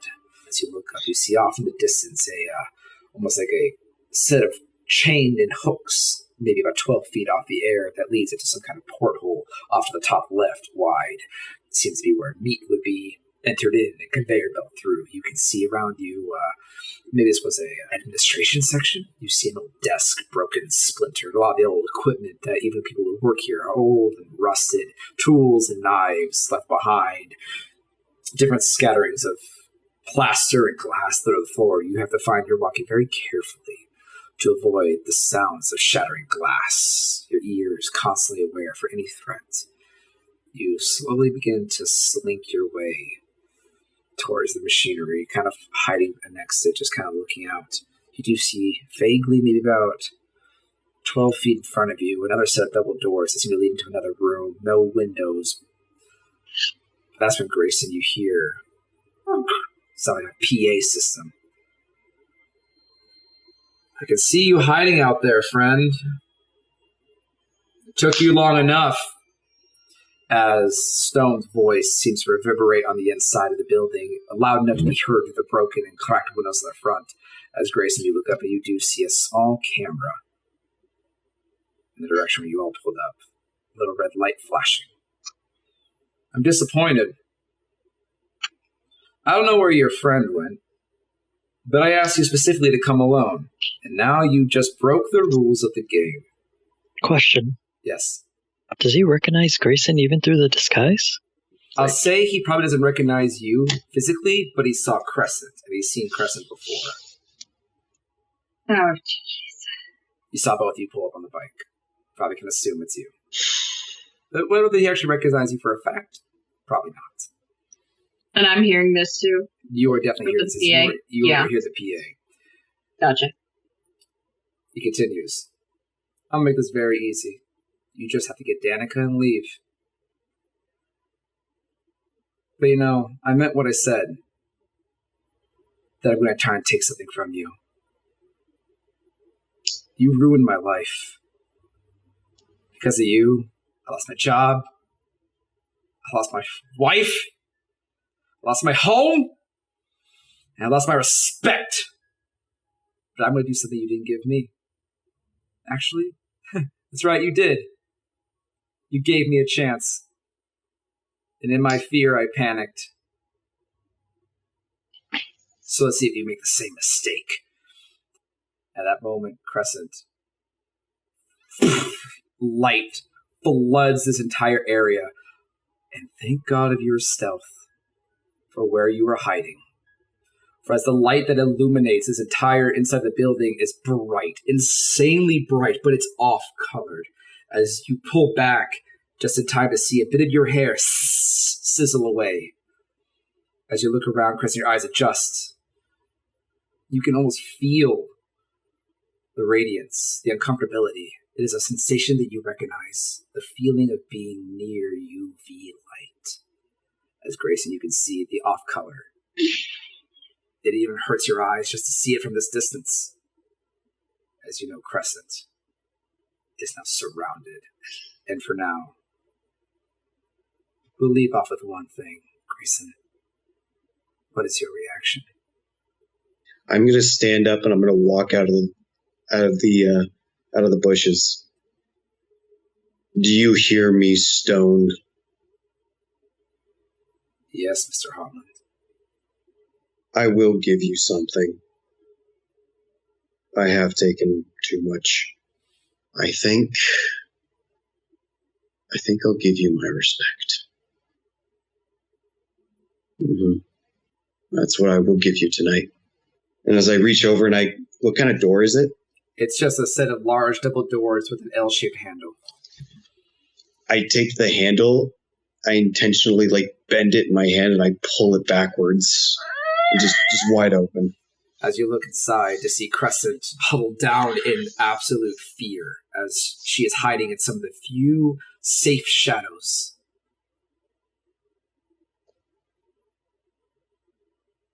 Grayson, what are you doing? He already knows. That doesn't really matter. Get out of here. Enough! You either help me or you don't. Get up. We're leaving with Danica. You walk into the lights? I don't know if I walk directly into those lights. But you're I didn't think you were that dumb. It's that might hurt. You're going to dash to Crescent's side, though. Can I use my rapid reflexes? Yes. I will definitely use my rapid reflexes then. And then we'll say, using your rapid reflexes, the door swings open. And you bolt as fast as you can towards her, sliding to a halt, as you can feel your skin singe underneath the heavier clothing of the cloak, giving you a modicum of protection. It's not as hot as sunlight, but it will hurt. You know being exposed will hurt, and this is where we were left off, as you just hear Stone once again. Let the games begin. And for now, we'll pause our story tonight, as the dark game begins to start. Remember, everyone, to keep your ears open. You never know when a madman might be looking through your window, when your friends may betray you, or what you thought was someone you cared about so deeply was in fact something else, a monster lying to your face. So for now, thank you so much for joining us. Be sure to tune in next time. We love you all. Thank you so much for joining us. Don't forget, if you wish to support us, you can always slap that subscribe button. But of course, just your sweet, sweet views is enough to keep us going. So thank you so much, everyone.